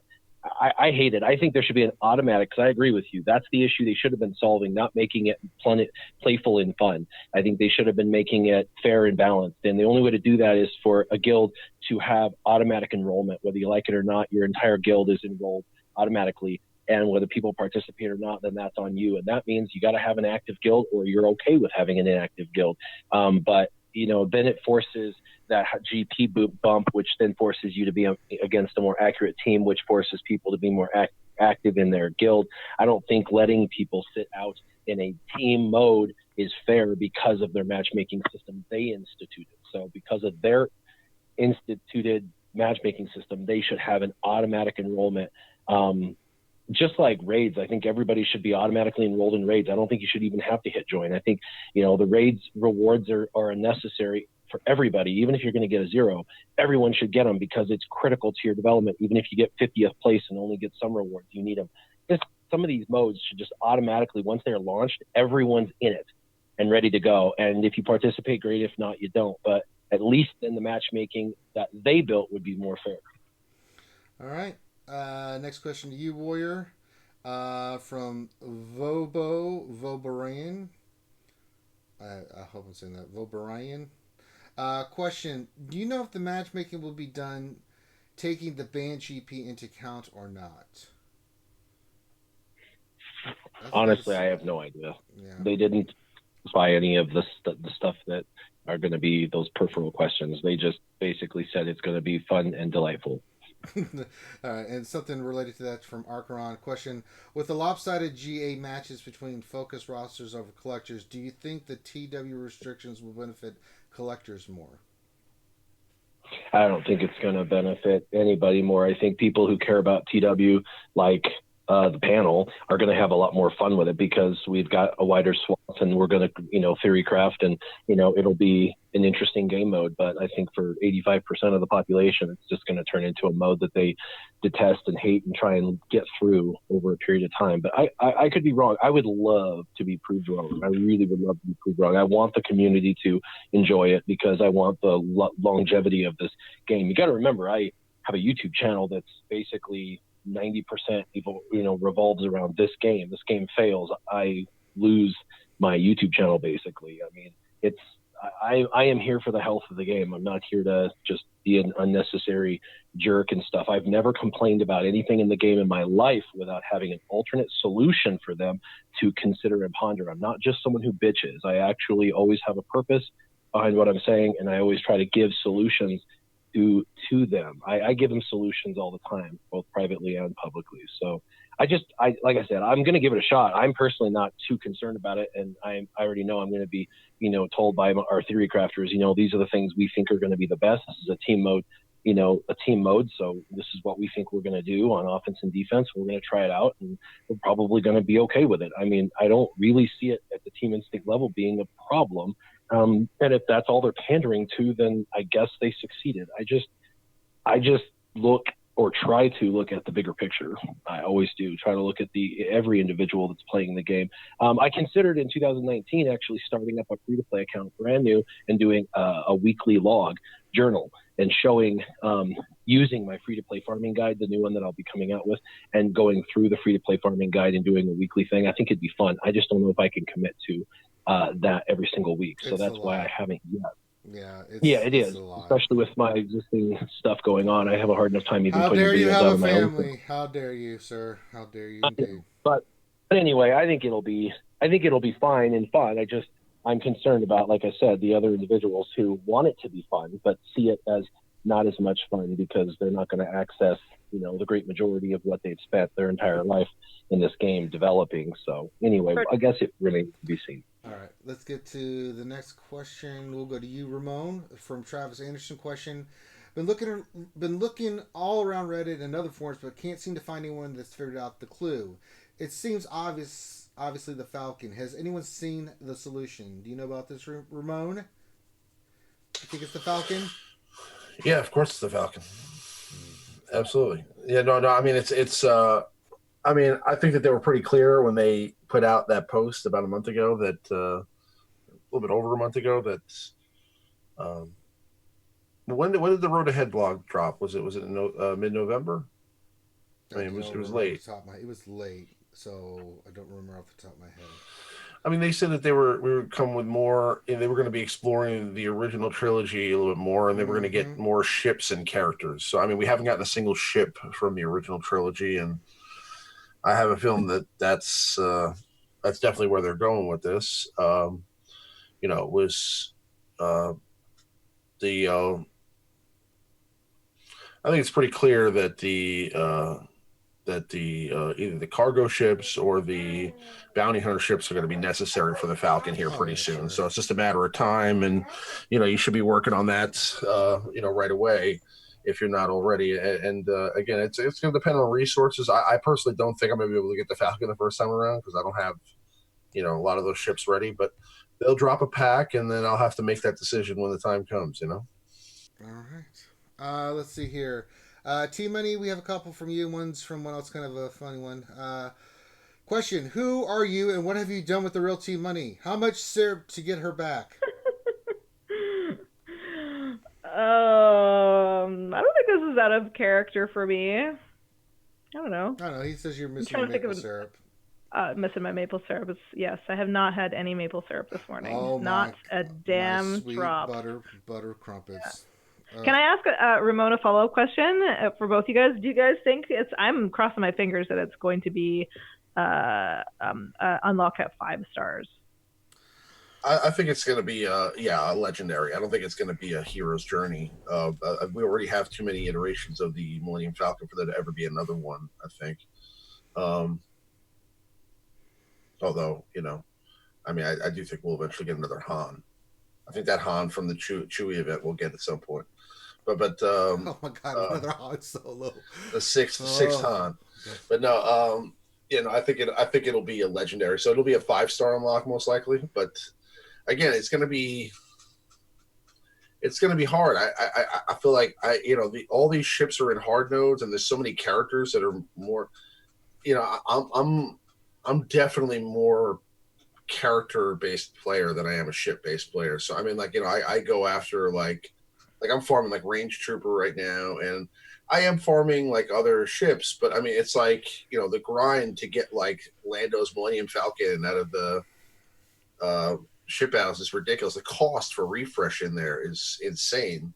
They need to lower the cost for a ship refresh for ship. If they put that down to like 20 to like 50, like 250s, where you could get like a couple of refreshes in there, I'll buy refreshes out of that store every day. But it's like like 100 the first time. It's expensive. Cantina, yeah. Yeah. All right. But it's not a cantina, because in cantina you get, you know, I feel like you get more value out of the cantina nodes. You don't really get that much out of there. Well, yeah, you do. So let's see. Next question. Oh, I had another one for T Money. Sorry.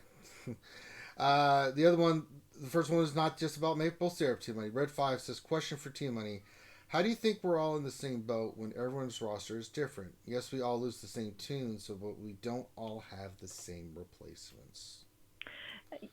Sorry, let me clarify. When I say that, there's certain assumptions there. The assumption is that if you have 2 million GP, that you're in a guild that has an average of 2 million GP, and that you are fighting another guild that has also an average 2 million GP. So there, you know, I think a lot of this conversation and a lot of the angst is because of the fact that TW matchmaking isn't fair, but if you imagine a world where everything is fair, giving Grand Arena as an example of that, yes, there's, matchmaking isn't perfect there either, but if we just took straight up GP and everybody in there lost their Thrawn, it wouldn't be that big of a deal, would it? Right? It would just be like, oh, we all lost our Thrawns. Let's figure out how to do this without Thrawn. And so, pardon me. I think that's what I mean by we're all in the same boat together. So the likelihood that a player at 2 million GP is going to have characters XYZ is probably pretty high. Rosters at similar GP do look very similarly, except if you're like a fanboy or girl and you farmed a particular faction, right off the bat. And so you have, there's people who had, bounty hunters a year ago all maxed and prettied up, way before everybody else. So of course there's those rosters that are a little bit unusual. I think this is going to be fun for those guys because they have unusual factions that are non-meta that they're going to be able to use for once. I do think it's a little bit of a shout out to the collectors. Collectors, do get quite screwed in Grand Arena. If you're a collector and you're not you're not collecting mods along with that, you can have GP that kind of raises things above what your opponents are if you have a very tight roster. So I think it's a little bit, the collectors are going to have a bit of an advantage here. But that's what I mean by we're all in the same boat as that, someone who has 3.7 million GP, they're getting the same number of characters removed. Somebody asked in the chat before, and I'm sorry if this question is going to come up. I'm going to steal it now, though. Would it be better if it was tiered? How dare you? I'm going to steal that question. Yes, I think it definitely would be. I was very appreciative of the fact that Grand Arena was tiered. Might not be tiered enough, but the difference between 3 million and 3.95 million GP is a lot, and that's a lot of characters in there. So do I wish this was tiered? Do I think it would be more palatable if it was tiered? Yeah, absolutely. I mean, really, what are they thinking? Taking 28 characters away from a 1.5 million GP roster? But my point is that, and this is my history. This is how I look at the world. I have worked for nonprofit charities my entire life. And when you work for a nonprofit charity, you learn to think outside the box in order to make magic happen. And I have been able to, in all of my jobs, to, this is me not being humble, but this is actually the truth, to set trends in advertising for those branches of charities, be it a school, be it whatever it is, by working on a super duper tight budget, by putting out little street signs instead of taking out an ad in a paper. And then all of a sudden, 3 months later, all of the schools are putting out little street signs, right? Or, being the first to get to Facebook ads and YouTube ads and looking for the very, very cheapest way to do things on a shoestring budget. That's all I see this as. They've basically, limited what you have, and you have to try and, make it work. My kind of underlying principle in life is there is always a solution to be had. You just need to find it. And that's what I think it's here. And I can't speak for a 1.2 million GP roster because I don't have that roster. We do have a huge range of patrons. Like I said, I've been working with a guild that's 125 million GP and another that's 175 million GP on Territory Wars. And this is going to be an interesting journey to go through with them. But just because someone says we're going to take, that's kind of my life, is you don't have any resources, go reach 1 million people and tell them about this issue. Oh, okay. I just accept it. It's just nothing new to me. All right. Next, see, I lost T-Money, but Rima. All right, so Rima and then Warriors up next. Let's see here. Well, you took my one question from Kobe one. Thanks, Team Money. Sorry, you can ask that one again. No. From Algae Dumpling, Ramon, question, 28 teams multiplied by 50 people is 1,400 characters. Do you think the number of teams requirements for each territory will be reduced? So how many teams you're going to have to put in are going to be reduced? Do you think it will be reduced? It would make sense. Do I think that they thought that process through? No. Exactly. But that would make a lot of sense. Yeah. I also think that obviously the matchmaking should also be thought about a little bit here because if you're taking away some of these characters, you should find a way to now calculate what the cumulative GP is of the characters that are left on the board. And I don't know if they have. I doubt that they have figured that out for sure, because matchmaking's not good without this added restriction. So in short, I'd say yes, they should. Do I think it's going to be? No. I think it's going to be exactly the same, and I think that you're going to have to use Gear 7 characters. All right, let me see here. Next question for Warrior. Well, it's kind of okay. There's two here for you, Warrior. Rampage question. What do you think is coming in February, and when do you think Jedi Revan will come back? Well, good questions. I think that February is Sith month, has been basically for 3 years. So I see them doing a Sith month. I don't think Darth Revan will be the cash grab for February because I feel like that's a bigger, egg to hold over our head for the end of the year or something like that. So I think that in February, the beginning of February, we will see the return of Revan, like the 10th or 14th. So that way, and we'll be told like on the 7th that the 14th is when Revan's coming back. So you'll have like a week to freak farm again. And then like the 20th to the 27th will probably be an event for Darth Malik, and he'll be the Darth, Sith addition to the game, and we'll be using Old Republic. And I think that's what we're going to see, because I don't see them not adding Darth Malik into the thing. So or not adding Darth Malik, I see them adding Darth Malik. So I think that'll be a Sith month. I think they might add either a rework in or add a new character in, kind of a filler character as well. In that particular month, because they'll do that. But kind of weird that they don't have any announcements yet for January.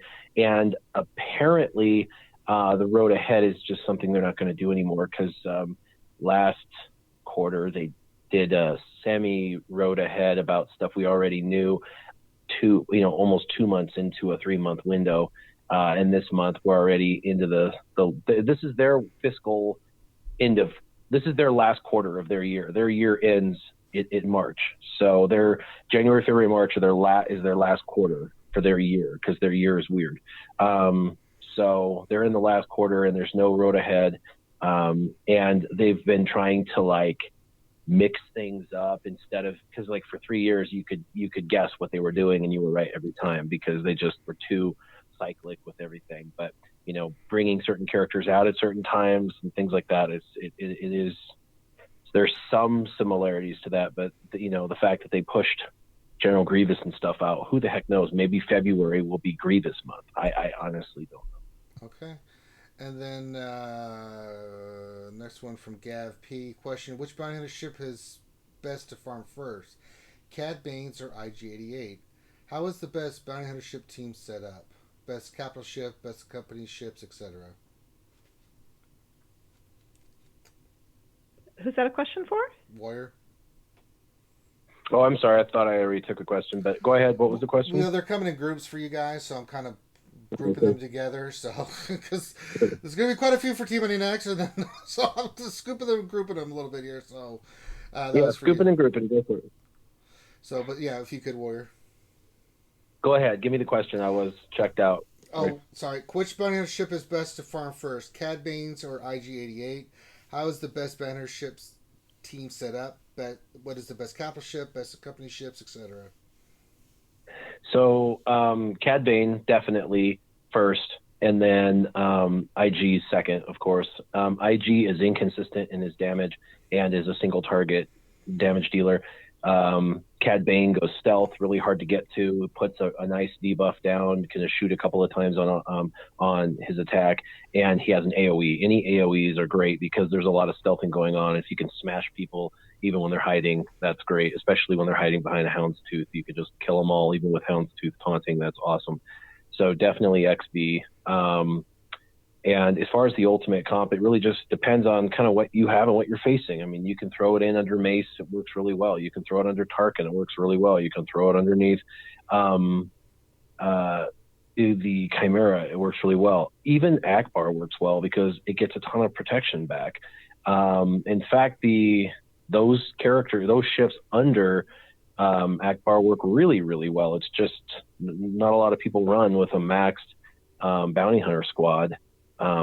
But there's quite a bit of damage to be had underneath all of them. So I think you'll be fine. I think the kind of the one safe bet that's, you know how like some characters just defy all meta. They're always there. It's kind of like Rex is always a counter to a meta kind of thing. Well, Thrawn is that guy for the meta. Thrawn is always viable. His fracture will never go as a bad. It will never go to the wayside. Thrawn is always the best plug and play character for any team in history ever. Period. It just is what it is. He's the best. His capital ship is the same way. It may be basically one of the slowest capital ships in the game, but it still has one of the singular best kits in the game for all purpose. You can plug in Chimera on offense, on defense, anything, and do phenomenal. And since you're going to be developing Thrawn to the nth degree, hopefully, and then have it banned and not use it, you want to make sure that you have his capital ship. All right, let me take a deep breath. We got some questions here for T-Money. A lot of questions, actually. So, let me... Ramon, you're up next, buddy. All right, some of these are fun. Some of these are game related. Some are a little bit of both. So bear with me here, T. Paul Morgan question: does the removal of characters mean T-Money will conquer with Lobot? Oh God, Lobot. No. I feel like Lobot is like my brother's weird friend that he keeps bringing over. I'm just like, who is that guy and what does he do? Like, I don't think I've ever even read his kit. It's like, I know you're a speed lead, but you can't lead from speed where there is no speed to begin with. All right, my guys will force Lobot on me, I'm sure. All right, next question for you, T-Money from War Bubby. Question for T-Money. I recently split from my wife. I miss being told what I should enjoy in life. Can I join your guild? I'm joking. Great to hear people passionate about the game. Oh, yeah, God. I'm sorry if that's how it's coming off. I'm just saying, I don't know. Another one here. Question from Red 5. Question: since Wolfpack is gonna do so well with these changes, can I join? Just kidding. I love Dana too much. I love Dana too. Hi, Dana. Shout out. All right, and then Revenator, question for T-Money. A lot of questions for T-Money. She really poked the bear today, man. God. Poked the bird? Bear. Oh. Maybe you call them birds in Canadian. I don't know. No. Revenator, question: is T-Money excited about Territory War because she has the illustrious Zeta First Order TIE Fighter pilot who is not on the chopping block of characters? Yeah. Honestly, I don't even know what that Zeta really does either. This was a mistake. Double damage, something like that. Right. Yeah. There wasn't actually a question in there, was there? No, just no. That was just. There's a lot of this. Is like the next one's from Hell Next. I just spoke with Canadian Prime Minister Trudeau. He's planning on announcing a ban on maple syrup because this will equalize things across the entire planet. Not every country has Canadian maple syrup. I fail to see why Canadians would be upset. Now we're all in the same boat. This should be fine, right? P.S. By the way, still love you, T-Money. Um, these analogies, I think we have to stop making them. Oh, okay. I don't like the Trudeau questions for you there, T-Money. Yeah, Trudeau, our prime minister, is definitely the hottest prime minister. That's for sure. Well, there's not going to get much argument from me on that point here. Right? What? Oh my God! All right, because they're questions about your opinion, but they're not. But they are. I don't know. Oh goodness. They're just teasing me in chat. I think I'm answering all of them in chat. Are you really? Okay, I'll try to find legit questions for you then. T Money. Sorry, I just Sorry. it just says question T Money. I'm like, okay, god damn. Jeez. Let's give one to Ramon here. Question from Darth Unlucky. Ramon, question for GA: is there a viable Darth DN team for attack? I'm assuming that Darth Nihilus for attack. I'm trying to come up with a team to take advantage of the free points because they don't lose protection because they don't bring in protection. What do you think about a viable Darth Nihilus team? Maybe one that's less. I think that just the Sith Triumvirate with Sith Trooper has been one that I've been seeing. What about you, Ramon? Yeah. So what's he talking about with the protection bonuses? Well, if he comes in just by himself solo, right? He doesn't have protection. Right. Maybe because they don't bring it in, so you don't lose anything like that. If you can find a way to solo with him, or what would be an ideal team with him, that kind of thing. Well, I kind of like if you're going to just use him as the leader. I kind of like a Zeta on Count Dooku. That where he like regenerates health protection. I think it gets increased his bonuses because of the fact that they don't have protection, right? Mm-hmm. And I would say. Are we talking about a 5v5 or a 3v3 here? It doesn't specify. So Okay. I mean, if you're using like a full 5, I would say Darth Nihilus lead with Count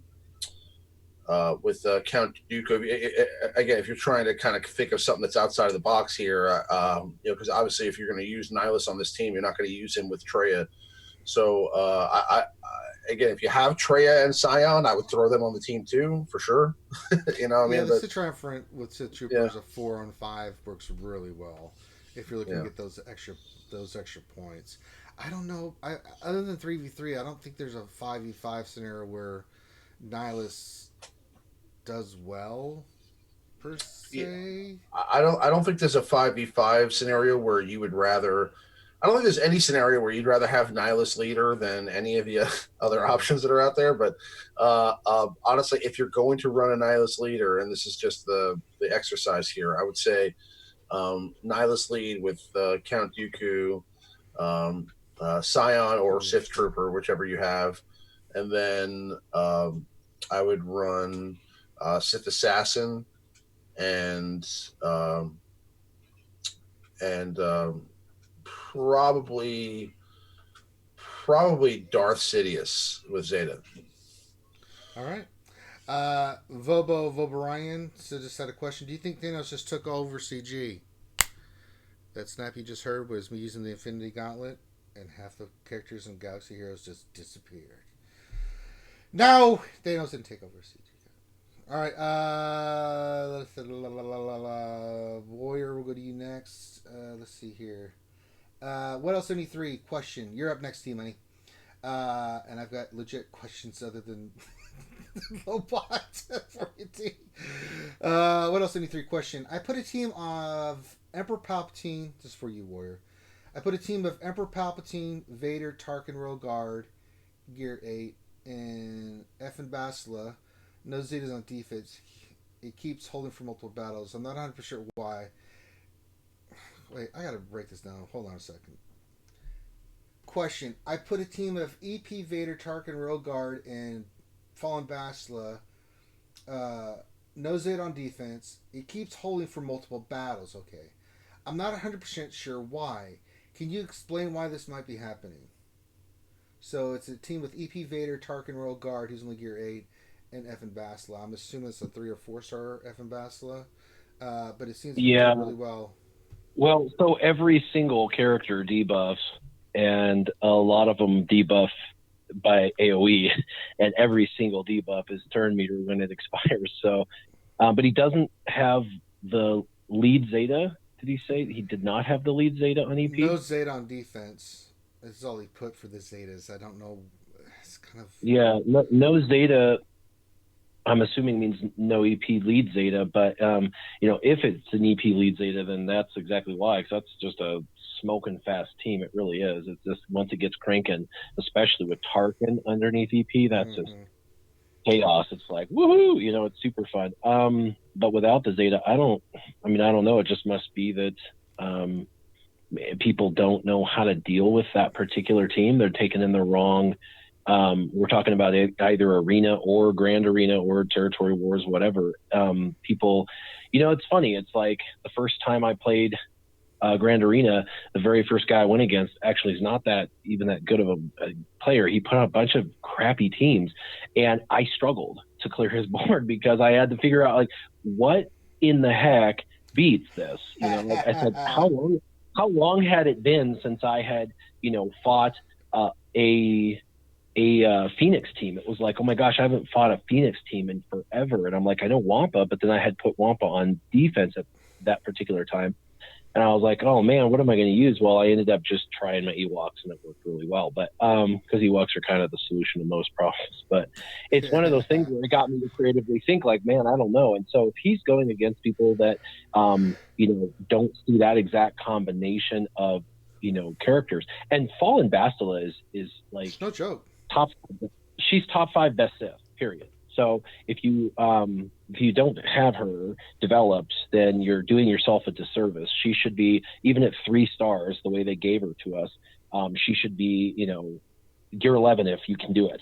Have her in favorites and gear up if you use your Sith at all, because she's the reason why I can beat Revan on offense and leave my Revan on defense, her and her alone. So, it is because of her in the team that I'm able to win on offense against Revan. So it's just one of those things. I think that she's kind of a hidden gem in that team comp you just described. The rest of it's pretty standard.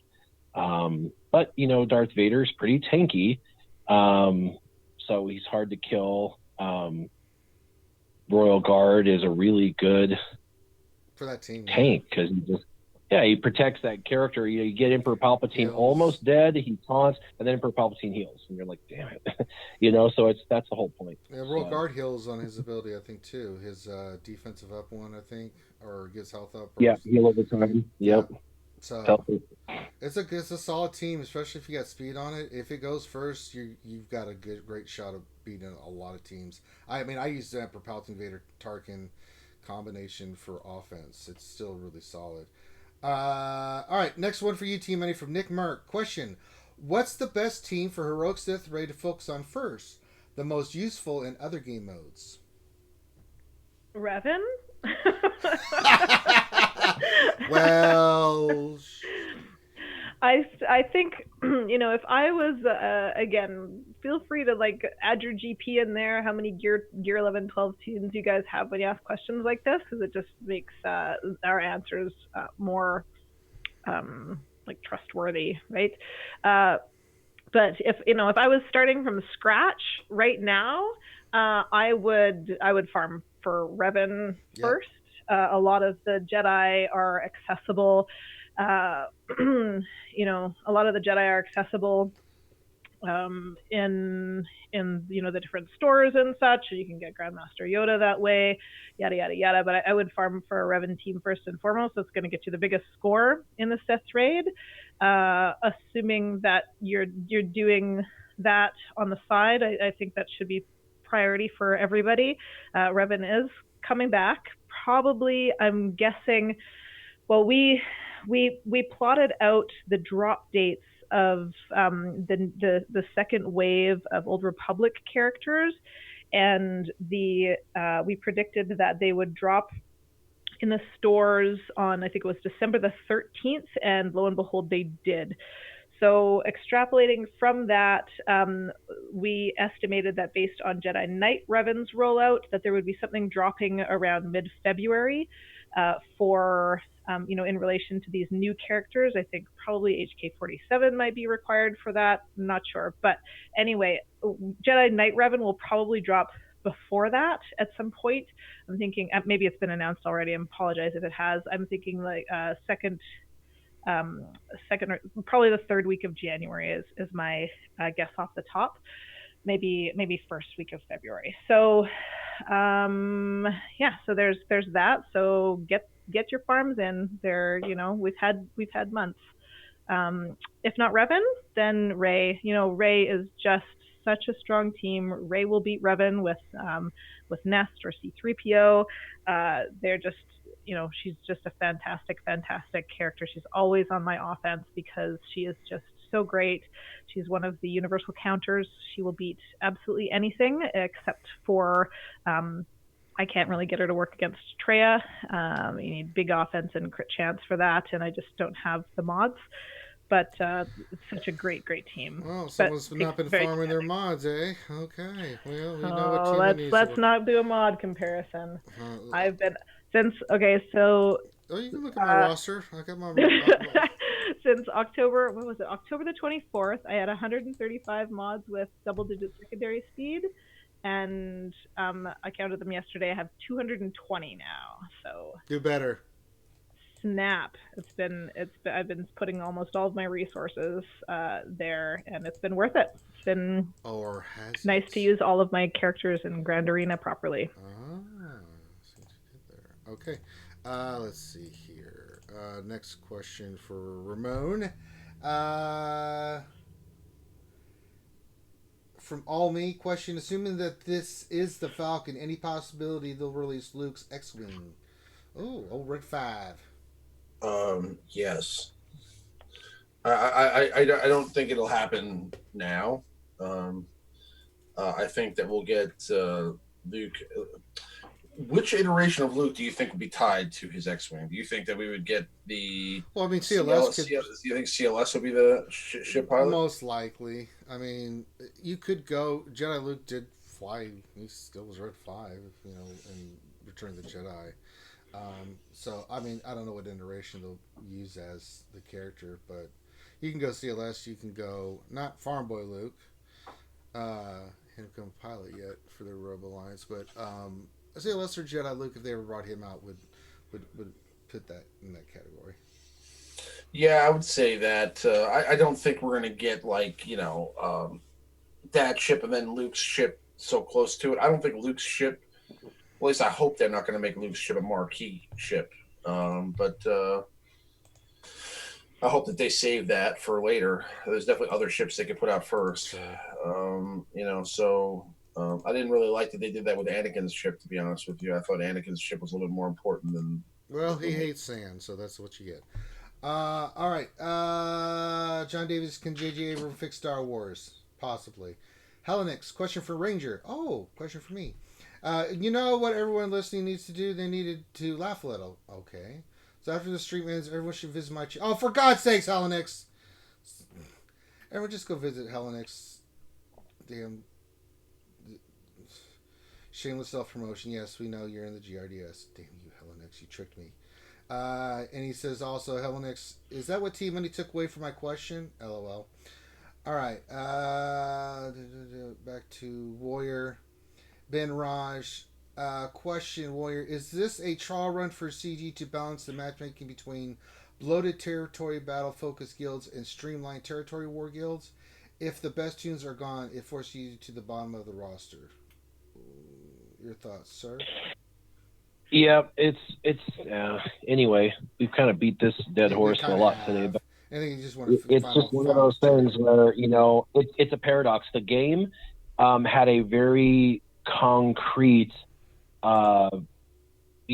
strategy, and that was expand your roster. Everything they did said expand your roster. In fact, every game mode they brought out and every event they brought out required you to have a new game mode or a new faction or new characters developed. They breathed life into old characters with reworks. They gave characters temporary monthly bonuses, like all of this. You've got territory battles. You need as much GP as possible to contribute for your guild and expand. And then they bring out a game mode, which they say is now going to be the most important game mode, period, hands down, for the rest of the game until the game dies, which is Grand Arena. And it's the most competitive part. Oh, and by the way, if you don't have a focused roster, you're going to get paired up against people that are more focused than you and kick your butt because they're going to have a better, more focused roster. So sorry about that. And then now, if you have a focused roster, we got to make it fair. So what we're going to do is we're going to punish you too, but we're getting rid of the few characters you actually focused on.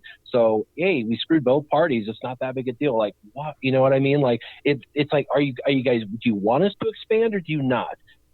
In the last 3 months, there's been a huge push to expand and then a huge push to not expand. I mean, I had people putting, mods on 3.5 months ago to expand their roster so they could, grow their GP. And then immediately it's like they're taking mods off so they can drop their GP to try and get under 4 million. So they, what I mean? It's like, what are you doing? There's not like a concrete, structured, like, this is our design for our game. This is what we desire for our game. There was for like 3 years, and it was like, expand. But now there's this huge punishment put into place for anyone who did that. So, what I suggest for everybody is be as hyper-focused as possible. I've always said stay on target. I've always said only farm the ones you need. And if there's events you can't participate in, so what? Those events will always come back around monthly pretty much.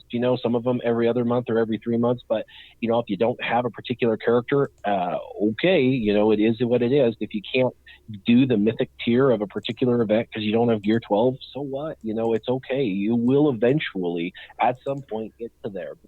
You just stay hyper-focused, focus on only the characters that are going to benefit you the most in the game.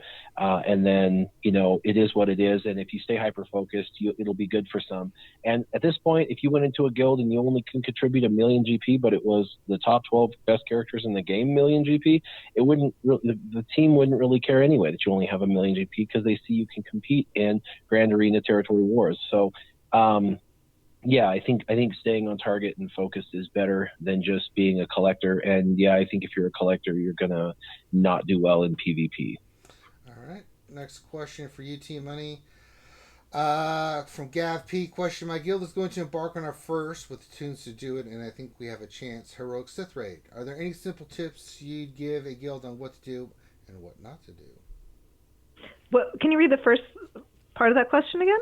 Yes, it says Team Money's not listening to Ranger again. No, I was like craning. I was squinting and listening, but you're mumbling. I am not. You're not paying attention. Right I swear to God. My guild is going to embark on our first with the tunes to do it, awesome. And I think we have a chance to Rogue Sith raid.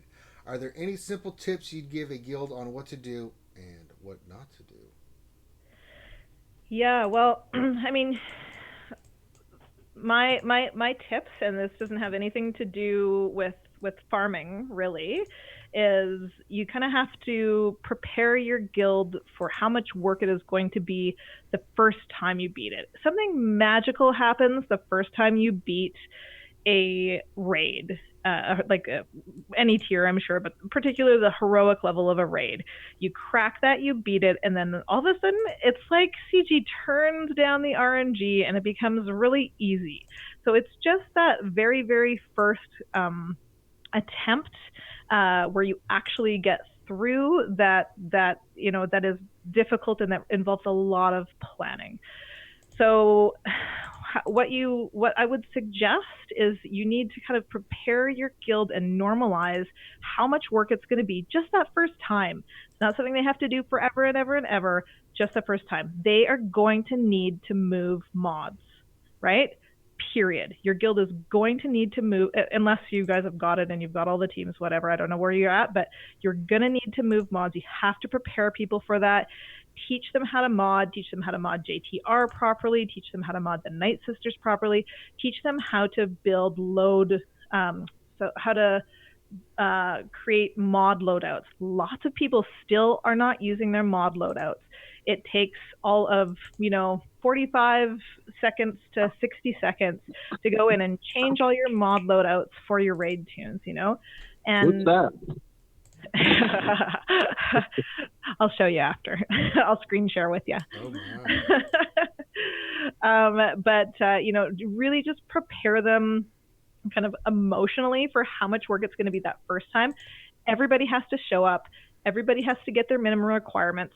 Set the requirements per however your guild is approaching it. Say you have 25 raid teams for P1.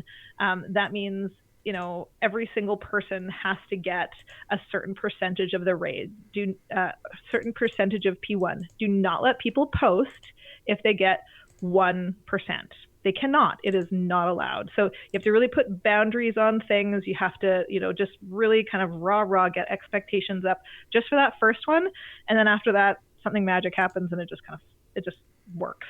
So that's what that first one is all about. Getting people to move mods, show up, and do their minimum percentages, and no less.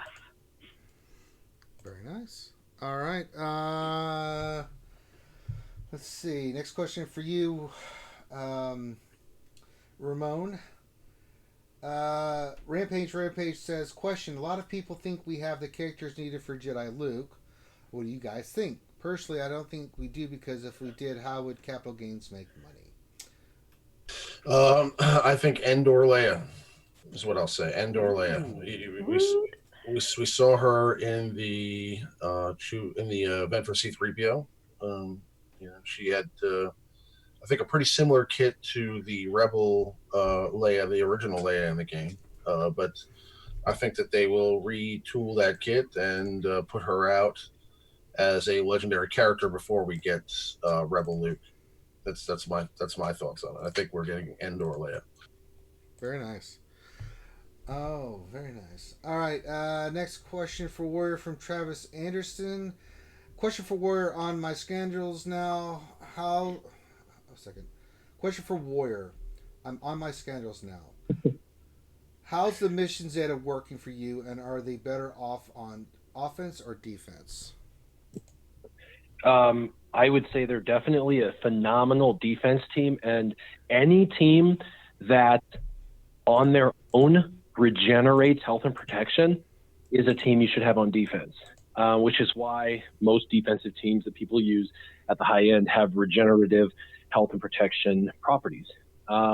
Maybe one of those teams that's an exception to that rule is the Imperial Troopers with Range Trooper, because that's just a really great offensive team and can get picked apart on defense. Aside from that, if a team has a leader that has regenerative health and protection, such as Jyn Erso, or Cartho Nassi, or Bosk, or things like that, those are going to be really great. And even Revan, he has regenerative health and protection properties. So all those teams are great defensive teams. So I would say better on defense. Mission Zeta is a game changer. When she's ramped up, she's hitting for, when I say ramped up, I mean like after like 2 shots, she's hitting for like 35K and twice.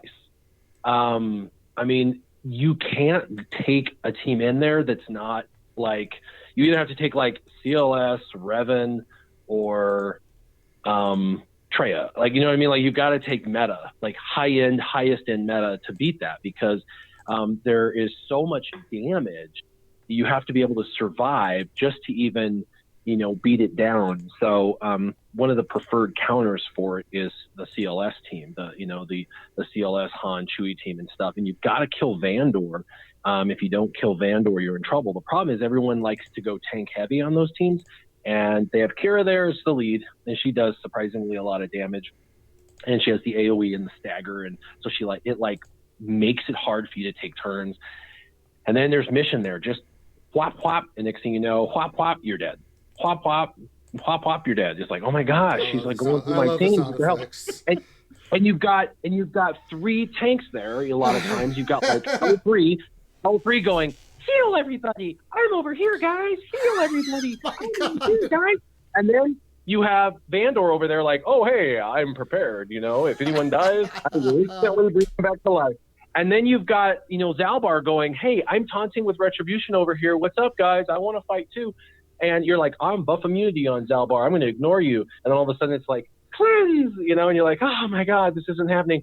That is the best, in my opinion, it's the best defensive team in the game. I think it's easier or harder to beat than even Revan. I can beat Revan every time on my first go with my counter team. With CLS and stuff, trying to kill that team, I struggle. Now, Treo beats it really well, but if somebody puts, Revan on defense and you don't have your Treo team, and good luck kind of thing as well. So I don't know. It's really tough. The Treo team and the CLS team we keep on offense because those two teams can take out those top two teams. But Revan's hard to beat, and so is this Kira team. The Kira team is, in my opinion, the pinnacle of defensiveness for Territory Wars.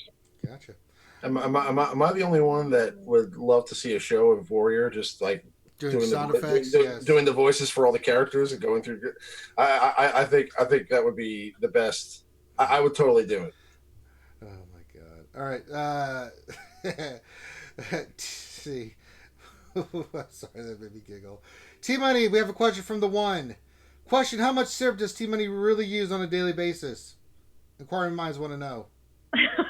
Well, I do this thing where I get plain yogurt and I put maple syrup on it. And that is almost a daily thing for me. So my vitamin M, that's how I ingest vitamin M. All this maple syrup talk today, I feel like I'm gonna go get pancakes. You might as well. I mean, you're not wrong.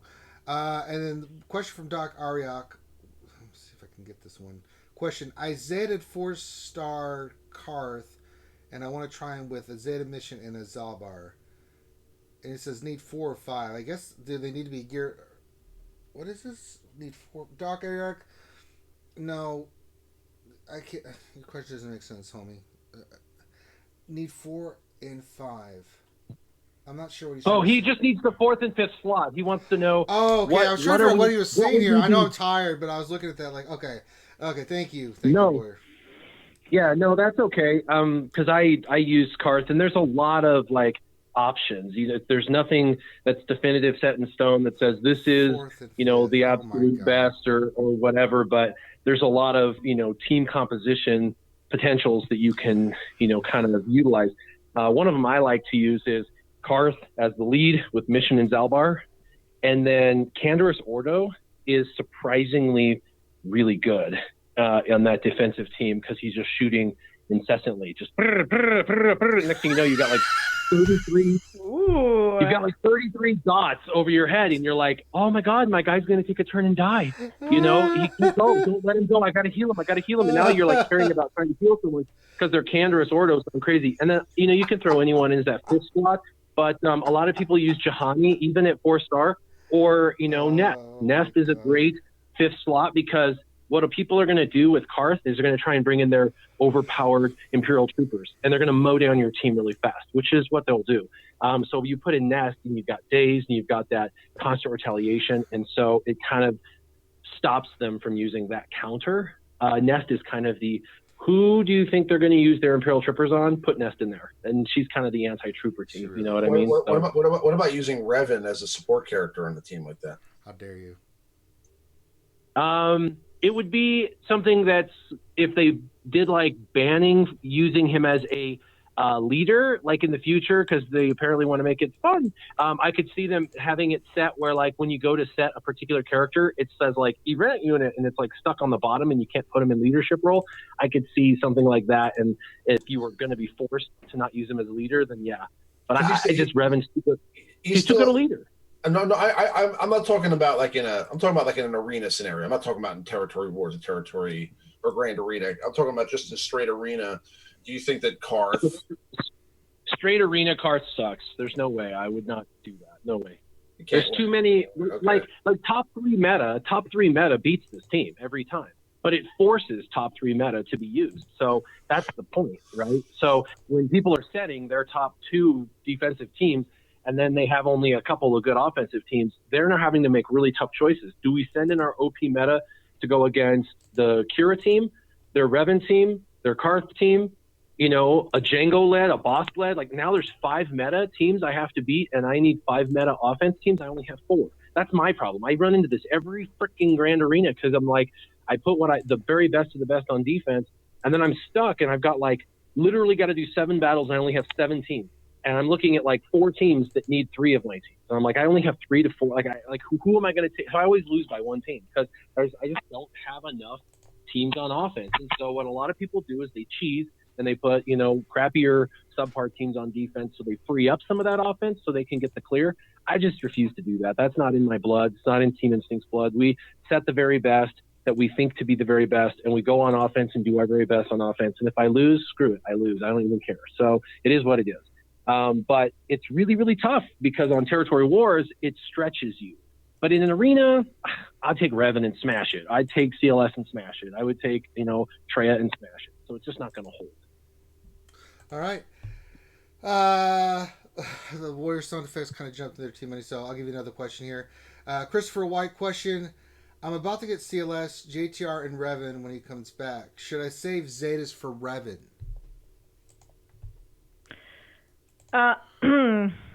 Okay, so I don't have any... I'm sorry, I'm outing myself here. I don't have any Zetas on CLS. He works fine. He works completely fine, especially with the powerhouse of Han and Chewie. I don't know if you have those guys or not. Chewie at 5 stars, gear 9, works beautifully. He's got that kind of background hitting on the health percentage. Doesn't matter what gear he is on offense because you can just protect him in other ways. So if you... CLS doesn't need the Zeta. I think he's a very powerful character, and there's lots of ways you can use him without having It Binds All Things, which is really the first Zeta that you put on CLS. JTR, let me go here and identify which is the Jedi Training Ray, which is the one for her. Okay, so... it's her lead, right? Is that yes. The one that you put? Yeah. So her lead is pretty important for her lead is pretty important for the raid.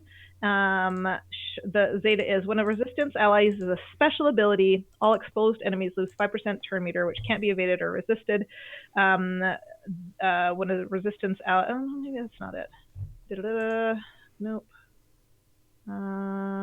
That's fun. Her lead is important for the raid, but if your guild already has the raid on farm, maybe you don't need to give her that Zeta right away. Revan's Zetas are very important for competition in arena. If you're going to be using him there, his lead is very, very important. Savior is a wonderful Zeta. Those 3 kind of once you do that, you'll all of a sudden be like, what was I on about before? This is so easy. Revan versus not having the Zetas.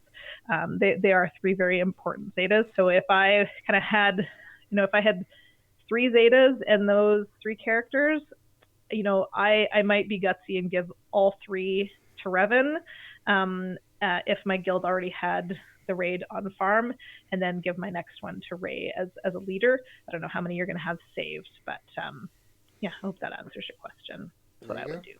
Okay. And last question to Ramon on this holiday season for second Christmas. From our good friend Grim the Mechanic. Question, part of the puzzle has been solved. It says Scoundrels for Life. Beckett said something about this in Solo. What are the panel's thoughts on this? What do you think, Ramon, about that? Scoundrels for Life, huh? Thug Life! I still don't think it has anything to do with the Solo movie. I think it's just kind of indicating even more that the Millennium Falcon is coming. Specifically why that comment, I don't know. I mean, I feel like they've done... Remember back in the day when EA used to give us hints, like with their posts, so like they would have like hints, and it would just say like and it would have like there's a hunger, and they would basically give you the answer to like what's coming. They would say, basically like you would be able to just literally Google that phrase, and it would tell you, like, Darth Nihilus is coming to the game. You know what I'm saying? They've tried to become a little bit more, I guess, careful about how they release their information or how or their hints. So I think that they are sometimes reaching a little bit, with some of this stuff to just kind of tie it all together. So I guess this could be just something where it's like, because it's scoundrel related, scoundrels for life. Obviously, it's. I think it's going to be indicating that we're going to need scoundrel or bounty hunter ships, and the Millennium Falcons coming. I think it's something to do with that. I mean, again, but I don't know specifically why it's that quote from that movie. Yeah, I agree. All right, that's all the time for questions we have today. We had a lot of questions, a lot of different stuff. So with that being said, it's their time for let everybody pimp their stuff. So I'm going to allow Warrior, because I know he's always busy, to pimp his stuff. Warrior, where can folks check you out at? They can check me out on YouTube at Warrior Presents, or they can check me out on my alternate channel, Warriors Roster Reviews. The last few roster reviews that I've done, gotten really rave reviews in the comment section about the content and information that I covered, and those most recent ones, including modding suggestions and tips, as well as Grand Arena suggestions and tips, which are both really hot topics right now. So you may want to go check that out. I put quite a bit of energy into my roster reviews as far as a thought process and stuff. So if you're really wanting to dig into knowledge and stuff, that's kind of the route to go. And then, of course, I'm on the Facebook page, sometimes on Reddit, and on Twitter at Warrior Present. All right. Team Money, what's going on over there in Operation Metaverse, eh? We had to take a little break over the holidays because I ate a tainted brownie and got terrible food poisoning. You said you were traveling for the holidays. You lied. What's that? No, that was second. That was our second. And then you fell or something. I got massive. I got like really bad salmonella poisoning. But thinking about driving myself to the hospital. And then anyway, that's neither here nor there. Operation Metaverse streams usually on Tuesday nights at 9:30 p.m. Eastern Standard Time. We have a little bit of a new format. We've decided to just delve right into our feature presentation. Our streams were going a little bit long. We try and keep them to an hour. And so we're not going to do the news unless the news is our feature presentation. For instance, last night we did a big discussion, or last stream we did a big discussion on the new Territory Wars proposal, a debate that was not planned, and then we did the emerging meta from Grand Arena. So that's what we do on a weekly basis. We put out videos as much as we can. We're working on one right now,